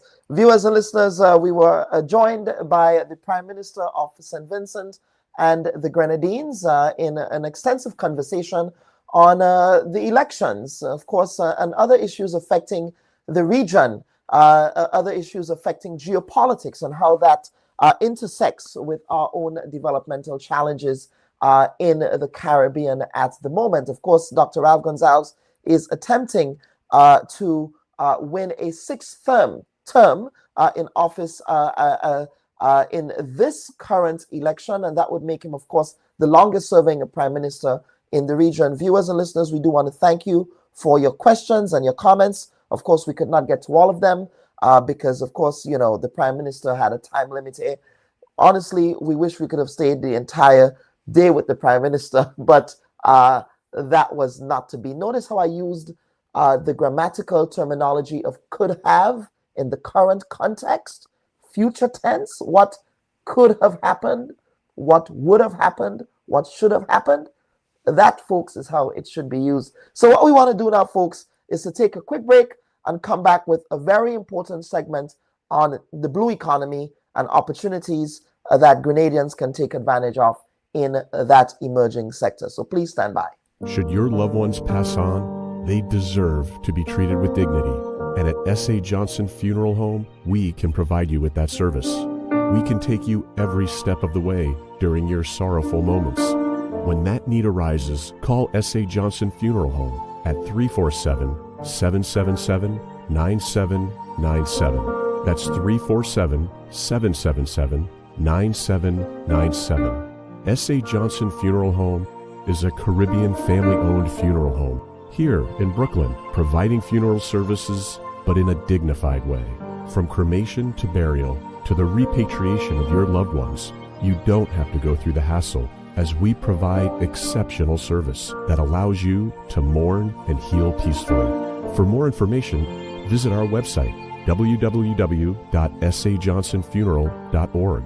Send us an email at sajfuneral@aol.com or call 347-777-9797. S.A. Johnson Funeral Home, because you deserve to be treated with dignity. And folks, welcome back for the final segment of this week's edition of the Bubb Report. Now, caught in the crosshairs of escalating global crises, small island states like Grenada are thinking about ways to tackle issues, including their vulnerability to the impacts of climate change, exposure to pollution, and the economic headwinds that results from these climate change impacts. Now, while their small land sizes create unique development challenges for island nations such as Grenada, these countries also have large ocean territories, and sustainable management of these resources already acts as an engine of jobs and gross domestic product. Now, more importantly, their ocean territories holds of the key to future opportunities and prosperity. Now, coastal and marine-based industries inject the global economy with $2.5 trillion a year in economic activity. Now, in Grenada, a new private sector-led initiative aims to bring sustainable blue economy innovation to the island through the launch of the Caribbean region's first Blue Economy Action Lab, the first of its kind event that launched this Action Lab brought together entrepreneurs, policymakers, and investors to turn blue economy ideas from just sort of talking, really, into actual substantive action. Now, following a series of ocean-related events that took place around Grenada, the Action Lab marked a major milestone for the region's growing innovation movement in the blue economy space. And of course, the novel format challenged participants to move beyond dialogue and commit to launching real projects that deliver results within just 90 days. And of course, the innovators, some of whom are here, they worked together to identify 3 pilot projects. One was, of course, waste to value solutions. That includes things like recycling, circular blue tourism, reimagining how tourism can regenerate rather than deplete local ecosystems, and coastal resilience, i.e. tackling erosion and climate adaptation through community-led innovation. And of course, we are joined today by Dr. Angus Friday, Chad Fraser, and Brendan. And Brendan, let me apologize in advance for not butchering your name. If I did butcher your name, I apologize. Brendan Heck, is that correct? Brendan? Hike, easier than it looks. Hike, okay, there we go. Okay. Gentlemen, first and foremost, thank you for being patient. But of course, this is an important conversation. On the Bubb Report, we cover a range of issues.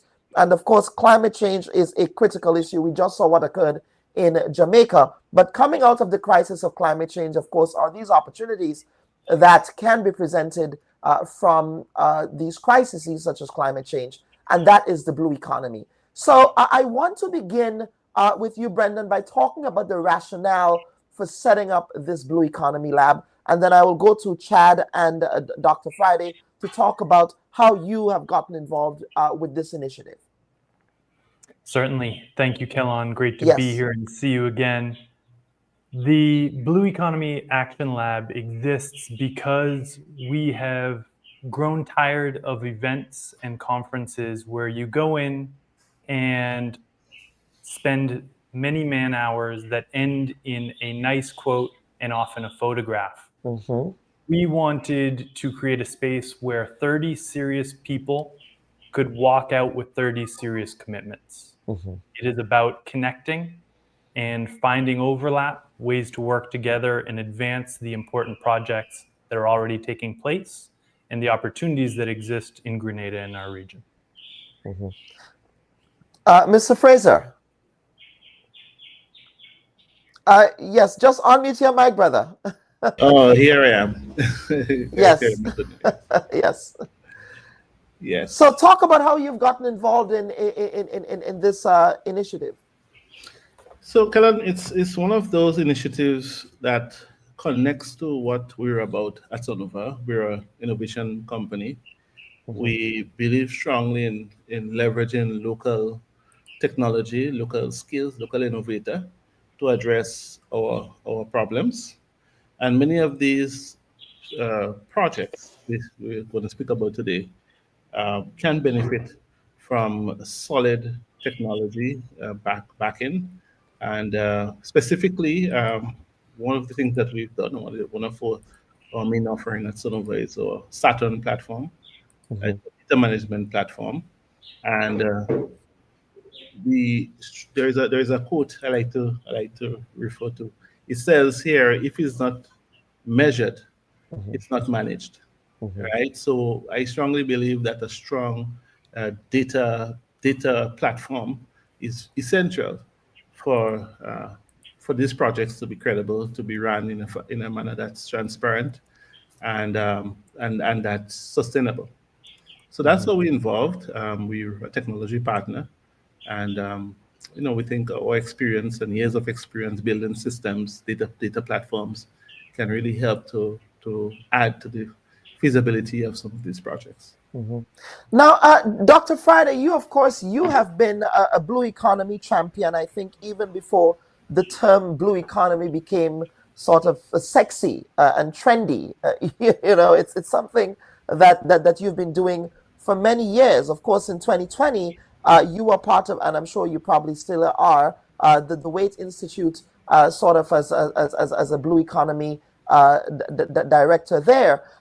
So talk to us about why you decided to get involved in this initiative. And of course, at the lead up to this conversation, I made the point that, sometimes we have wonderful conversations about what the blue economy should be doing.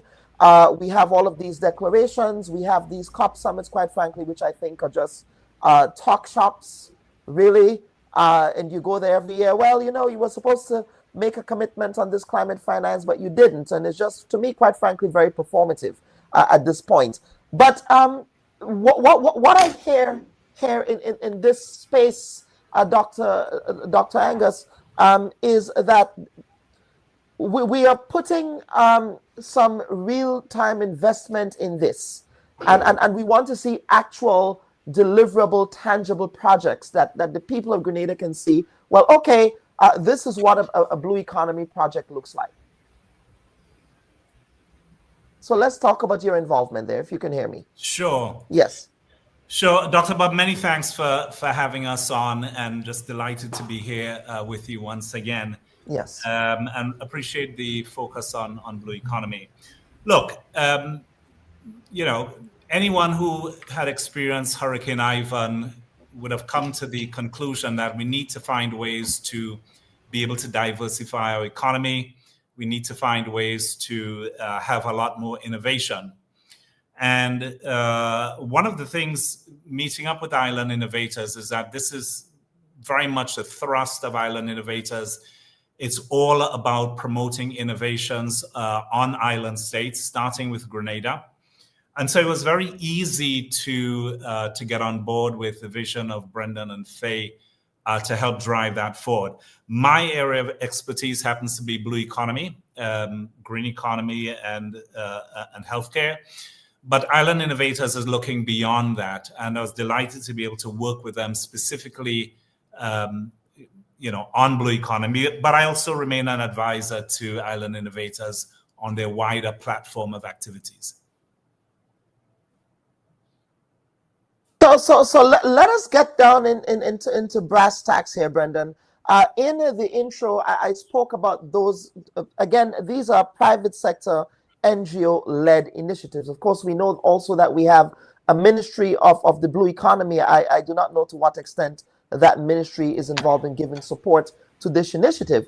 But let us talk about those three tangible pilot projects that Island Innovators would be part of. And of course, I want Chad to pick up on that later.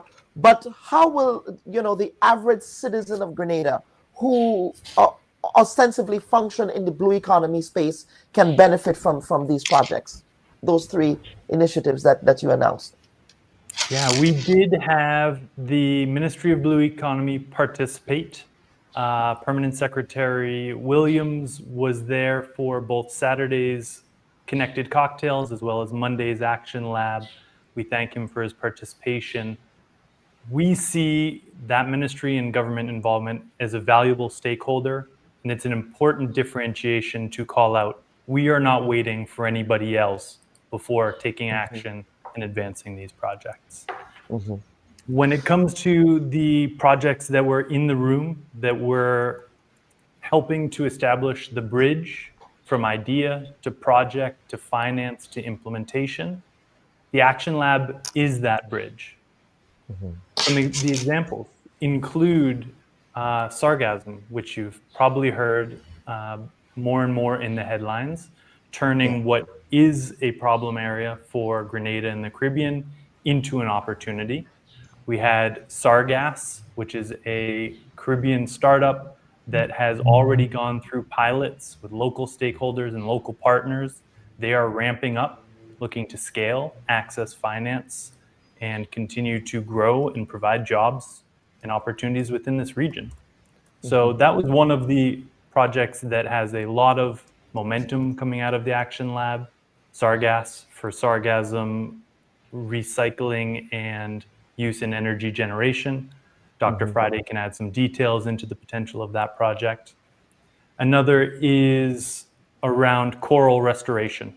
We had experts from Grenada's economy who operate here daily in the blue economy space doing marine tourism, who are experts, doctors. We had people come in from international, both storytellers and videographers from Portugal and marine experts who met with those local resources and talked about how we advance and put a framework into place for focusing on coral restoration. So those were some of the projects that were in the room. Our goal was connect those leaders who are already doing incredible work as part of Island Innovators' mission with the people that they need to succeed.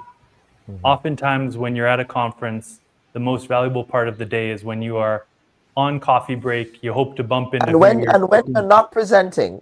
Exactly. I know this and all too well. try and grab them in the hallway and have the important conversations. Yeah. This flipped the script where we provided a space for cocktails, for people to get to know each other, talk about what they're working on, lower those barriers for partnership, and then give them a space to be candid about what they need and how we can help each other succeed.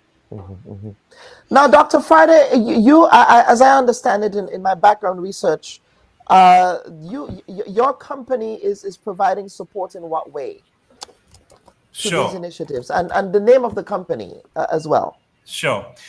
The name of my company is Azuros. I'm a co-founder, and Azure means blue, and so we're all about the blue economy. And our focus is very much on finance, specifically a platform for connecting investors and people looking to raise money. We're not focusing on debt finance. We have the banks there that do a lot of this work already, but we're focusing on grant finance specifically and equity funding. So those are the two types of funding that we're bringing to projects, and we're having discussions with governments about sovereign blue bonds.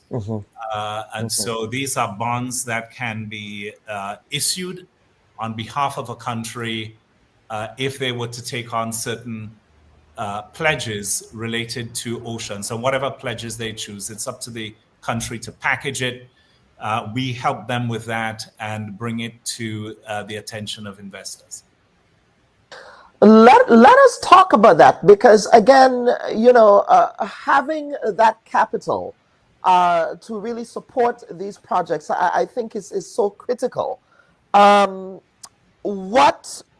sustainable is that going to be, Dr. Friday? So you say now, your organization would, Azuros, as I understand it, would contribute to finding that type of funding to do that work. But how sustainable will that be? Because of course, if we're going to have blue economy initiatives such as what Brendan and Chada are participating in, that stream of funding, of course, has to be sustainable, one, but two, that you do get buy-in from the funders in the first place to fund. And I think one of the major challenges, I think, that small states like Grenada confronted was just really trying to get, those first world global north countries, and I use the word first world loosely here, really, but to get those global north countries to really fund, to do a lot of the climate finance funding. So where would that funding be coming from? Is this private sector driven? Is it going to be on a state level? What's that going to look like? My focus is very much private sector driven. So we have an agreement with a major international financing firm to support blue bonds up to about $1 billion worth of blue bonds. Mm-hmm. And so our hope is that we can get about 5 countries to take anywhere between 100 and 100 million up to 300 million. It'll need to fit within that, but we may have scope to go beyond that. But we've done a study on debt sustainability for all of these countries to see which ones can sustain debt. And we've also engaged with multilateral agencies that can provide guarantees to make the debt a lot more sustainable. Mm-hmm. by bringing down the interest payments, etc. So that's one aspect of what we're doing. With regards to equity funding, that's highly sustainable because if you're a project or you're an entrepreneur and you take on equity funding, no one is asking you for repayments on a monthly basis, mm-hmm. but rather it's a much longer term view. And typically, investors will take a 5 to 10 year view of that investment. So they're putting their money in with a view to getting their money out in 5 to 10 years. Mm-hmm. So there ought to be sort of we're not only giving you this funding, but we do want to see what is going to come out of it, right? What are those? So Brendan, the ball is in your court. Let us talk about the sustainability of these 3 initial pilot projects. I believe it's a 90-day run. Aren't you giving yourself a lot of pressure to complete these pilot projects in 90 days? We welcome the pressure. It's accountability that will help build momentum. To clarify the Action Lab model, it is a best of breed between a masterclass where we are able to provide shared accountability and a conference where we bring people together. So what we're doing is we've had the initial Action Lab. We brought together 30 experts from Grenada, larger Caribbean and international, and helped them connect the dots. They've been transparent on what they need. We've tracked it. We've put it into our platform so that we have the data. And a big thing of what we heard from the financiers in the room is for the pipelines that they're looking to build, as well as the projects, the data is the currency that we are often missing in the Caribbean. So we're helping bridge that gap by getting the initial project profiles together to make them able to access financing. And then we are going to be following up on 30, 60, and 90-day intervals to say, how's it going on your project? How are you doing at following up on the commitments that you made and the connections that you were looking to make, and give that shared accountability. So these projects won't necessarily be completed and done in 90 days, but we will have significant momentum coming out of this action lab. This type of approach, go ahead. Yeah, no, go ahead. Finish your train of thought. Yes. Yeah, the Action Lab model is one that we are looking to grow and expand.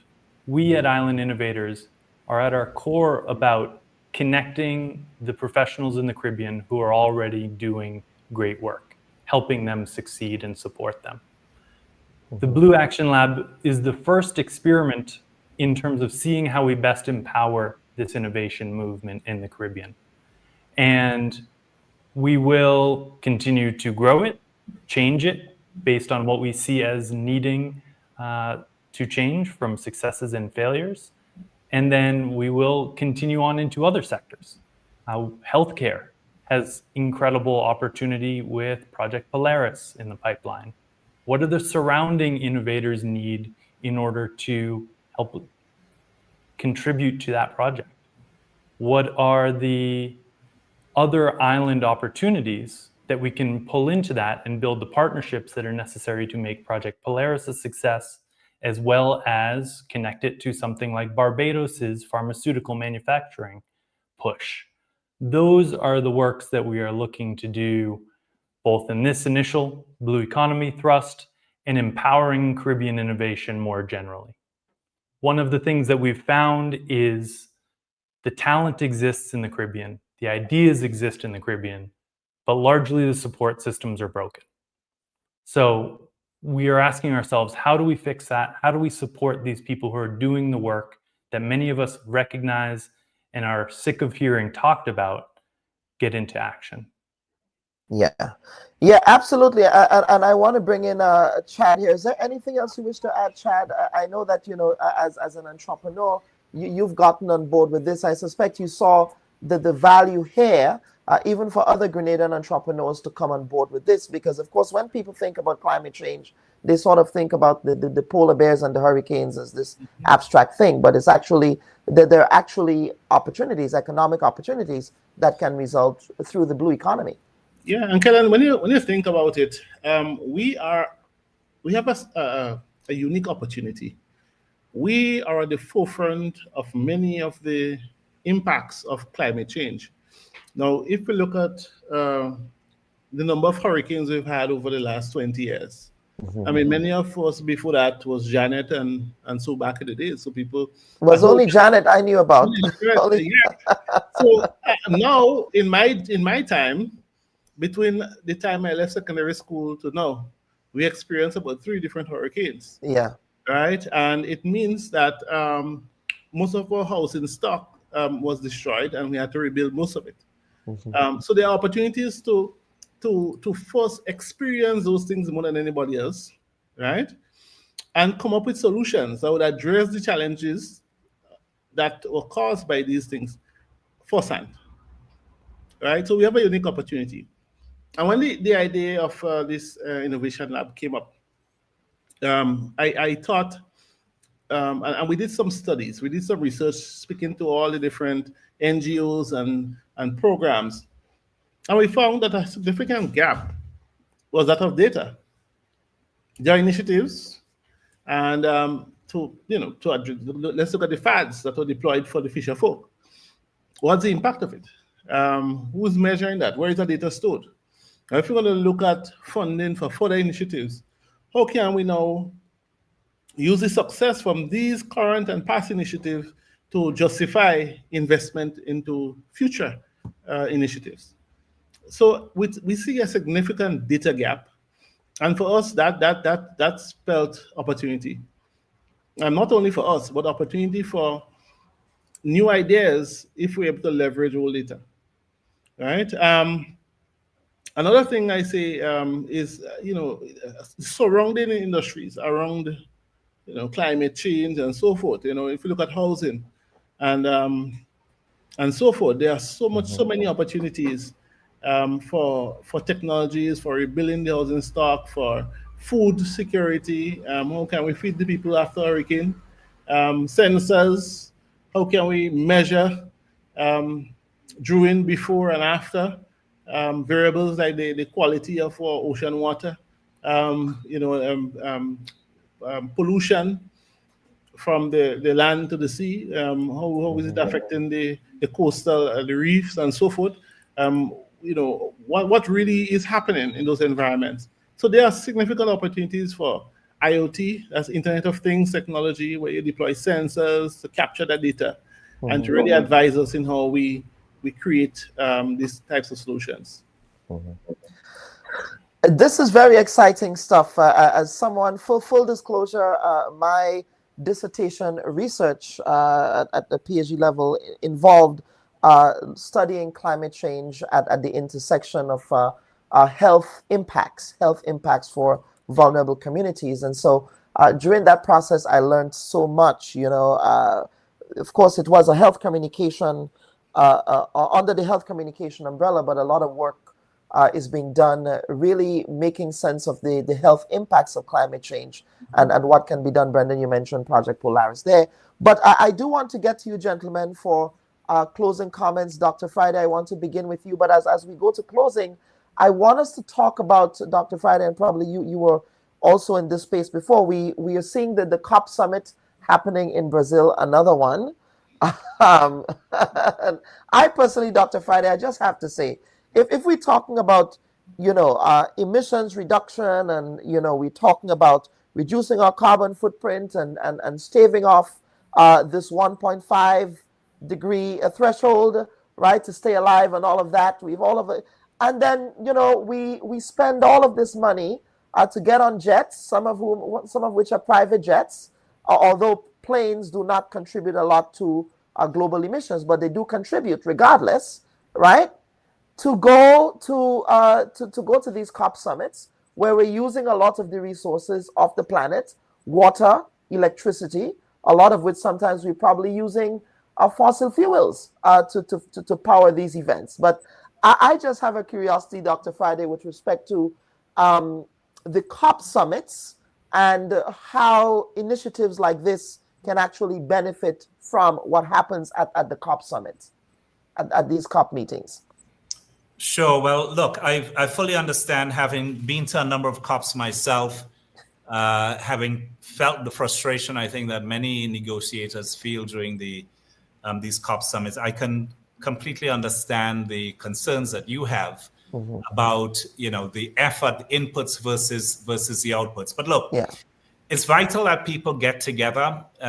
In Grenada and the Caribbean, we're very lucky that it's a son of the soil, Simon Steele, who is heading up the UNFCCC. And that creates a space for island states to ensure that their voices are heard. And generally our voices are heard, but what we saw this COP is the islands reminding delegations that 1.5 to stay alive, although we've breached 1.5 now, that we need to get back to that. So I think the islands are doing that. In addition to that, both Brazil and France have pioneered something called the Blue NDC Challenge. And so the NDCs, these are your nationally determined contributions. They're asking countries to include oceans in that, recognizing the importance of oceans to the climate process, but also that solutions can come from the oceans. Here in Grenada, for example, we have a number of bays that can be looked at for renewable energy. We also have, one of the largest submarine plateaus in the region. It's larger than Grenada. And this is a plateau on which you can generate about 1.2 gigawatts of energy, which you can use to, more than run the country, but you can export energy with that. So these are some of the things that we have, and it's good that the COP process is highlighting that, so that perhaps one day the fact that we have the largest submarine volcano in the Western Hemisphere, Kikamjeni, that we can also put more effort into looking at some of the economic benefits that can be derived from that in terms of genetic biodiversity, in terms of energy and so forth. Dr. Friday, thank you so much. I'm going to go over to Mr. Fraser for some closing comments. Yeah, I believe that the Caribbean has a wealth of talent, a wealth of ideas, and I love the fact that we're taking it beyond speaking. We're mobilizing the people who can impact change, who can do stuff, who are active in the field, and we are working towards creating tangible solutions. It's something I would like to see more of, and I like to see our education system worked, right? We educated our young ones. They went out there, we studied, we have a university here, it worked. And now it's how can we leverage that investment to solve our problems? Yeah. That's what I like to hear. Action, action, action. As Brendan said, when you go to conferences, and sometimes I go to conferences, oh, did you see my research? Did you see this wonderful paper I published with this theorist? That's all great stuff. But how is that theory or that research really advancing substantive change on the ground? How is it impacting people's lives? That's what I'm passionate about. So, Brendan, I'm hoping that, in 90 days, do you promise to come back on the Bubb Report, sir, and you and your team to tell us the outcome of these three initiatives?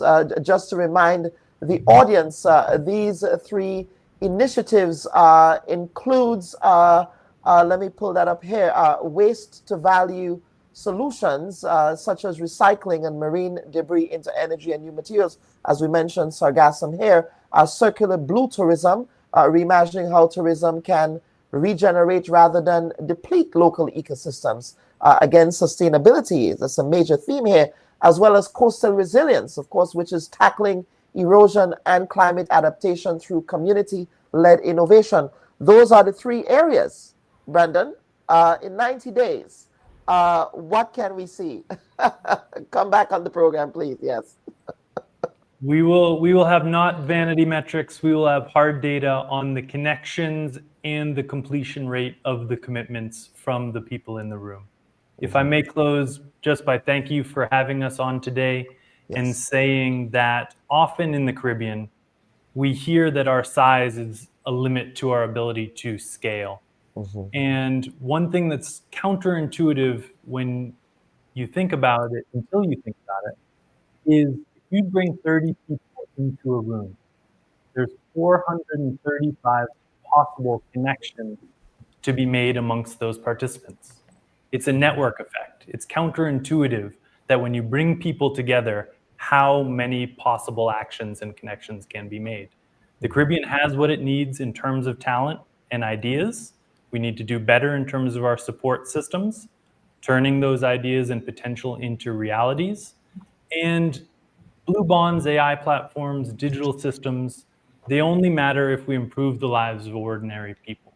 So we have to remember that it is ultimately in the blue economy about maintaining this resource that we have in abundance, remembering that so that we can negotiate from a position of power in order to live in a region that is both paradise and peaceful, where people can start and fund and grow organizations from the Caribbean without having to leave and go and be successful elsewhere.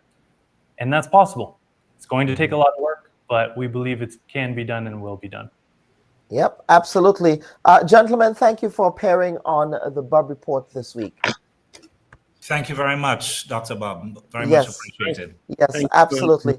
Viewers and listeners, of course, that was a very important conversation there on the blue economy and really implementing, this is a private sector led initiative there. Of course, we hear a lot about the blue economy in the context of sort of bureaucratic prescriptions from government. But I think when you lend that type of private sector led innovation to actual projects that we can see, touch, and taste and feel, that it really causes our notions of what that blue economy can actually look like and how it can redound to the average citizen who might also benefit economically from these activities. So we want to thank Dr.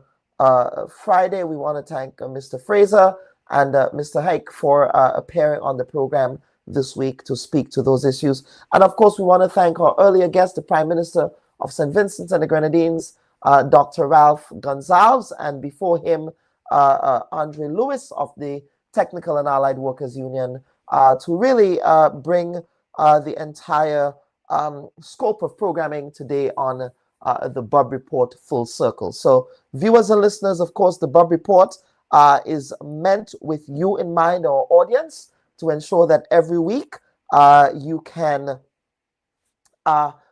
benefit from the knowledge that our guests bring to the space. So we do want to thank you for your participation on the program as well, by way of your comments, whether those are positive, negative, critical, whatever comments that come our way, we have to take it in stride, because of course we are not a perfect platform, but we do strive to ensure that the ethos of good journalism is something that we maintain here every week. So on behalf of my producer, I want to thank all of you, and my two producers really, I want to thank all of you for participating on the Bubb Report this week, and we will see you next week for yet another installment of the program. I just want to make the point, however, that next week the Bubb Report will not be live, as I will be attending work-related matters in out of state, so I will not be here live on set,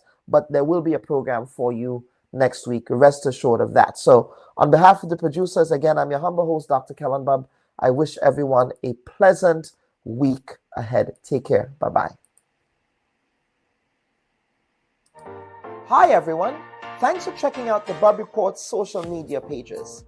If you'd like to get more videos, show highlights, and watch our weekly live show, follow our Facebook, Twitter, and Instagram pages, and also subscribe to our YouTube channel. You can catch repeat episodes on Wednesdays at 4 and 5 p.m. respectively on CRFM Radio and GBN TV in Grenada.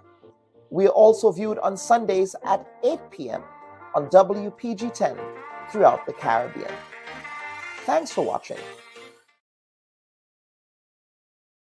Don't go there. You are a technocrat. I mean, you can speak to whether or not it was appropriate or inappropriate for that to occur. Would you have done that as a permanent secretary? Politicians get the information from wherever source that they can. That's going to be the extent of your answer. Yeah. Don't go there. There's a lot of noise around the data protection bill that, in my respectful view, is not warranted. I was one of those making noise, and it's simply because I was concerned about that specific Section 33. Don't go there. Are you going to be offering yourself up as political leader of the party? I see you've called me have a much more than diplomatic passport. I don't mind that. Don't go there. What is the relationship like between you and your leader, Dr. Mitchell, your boss, Dr. Mitchell? I'm not sure how to explain how to answer this question at this time. I prefer not to answer. Don't go there. They said that you approached the bank for the loan before the election and that it only materialized after the election. There are also conflicting reports around the quantity of monies that were received. What is the reality here? People try to extort the truth and to make all kinds of things about it. I just stay quiet. So if you notice, I was really and truly quiet about the whole matter. Well, except with not with the New Today newspaper. The New Today newspaper reported on this, so I'm not sure you were quiet on this. Go ahead, Honorable. Go ahead. Well, I'm just trying to answer your question, right? Don't go there. I think we just spoke at length about the regularization framework. So yes, we did. But let us talk, Prime Minister. Let us talk about the workers who are dismissed. The Bubb Report. We go there.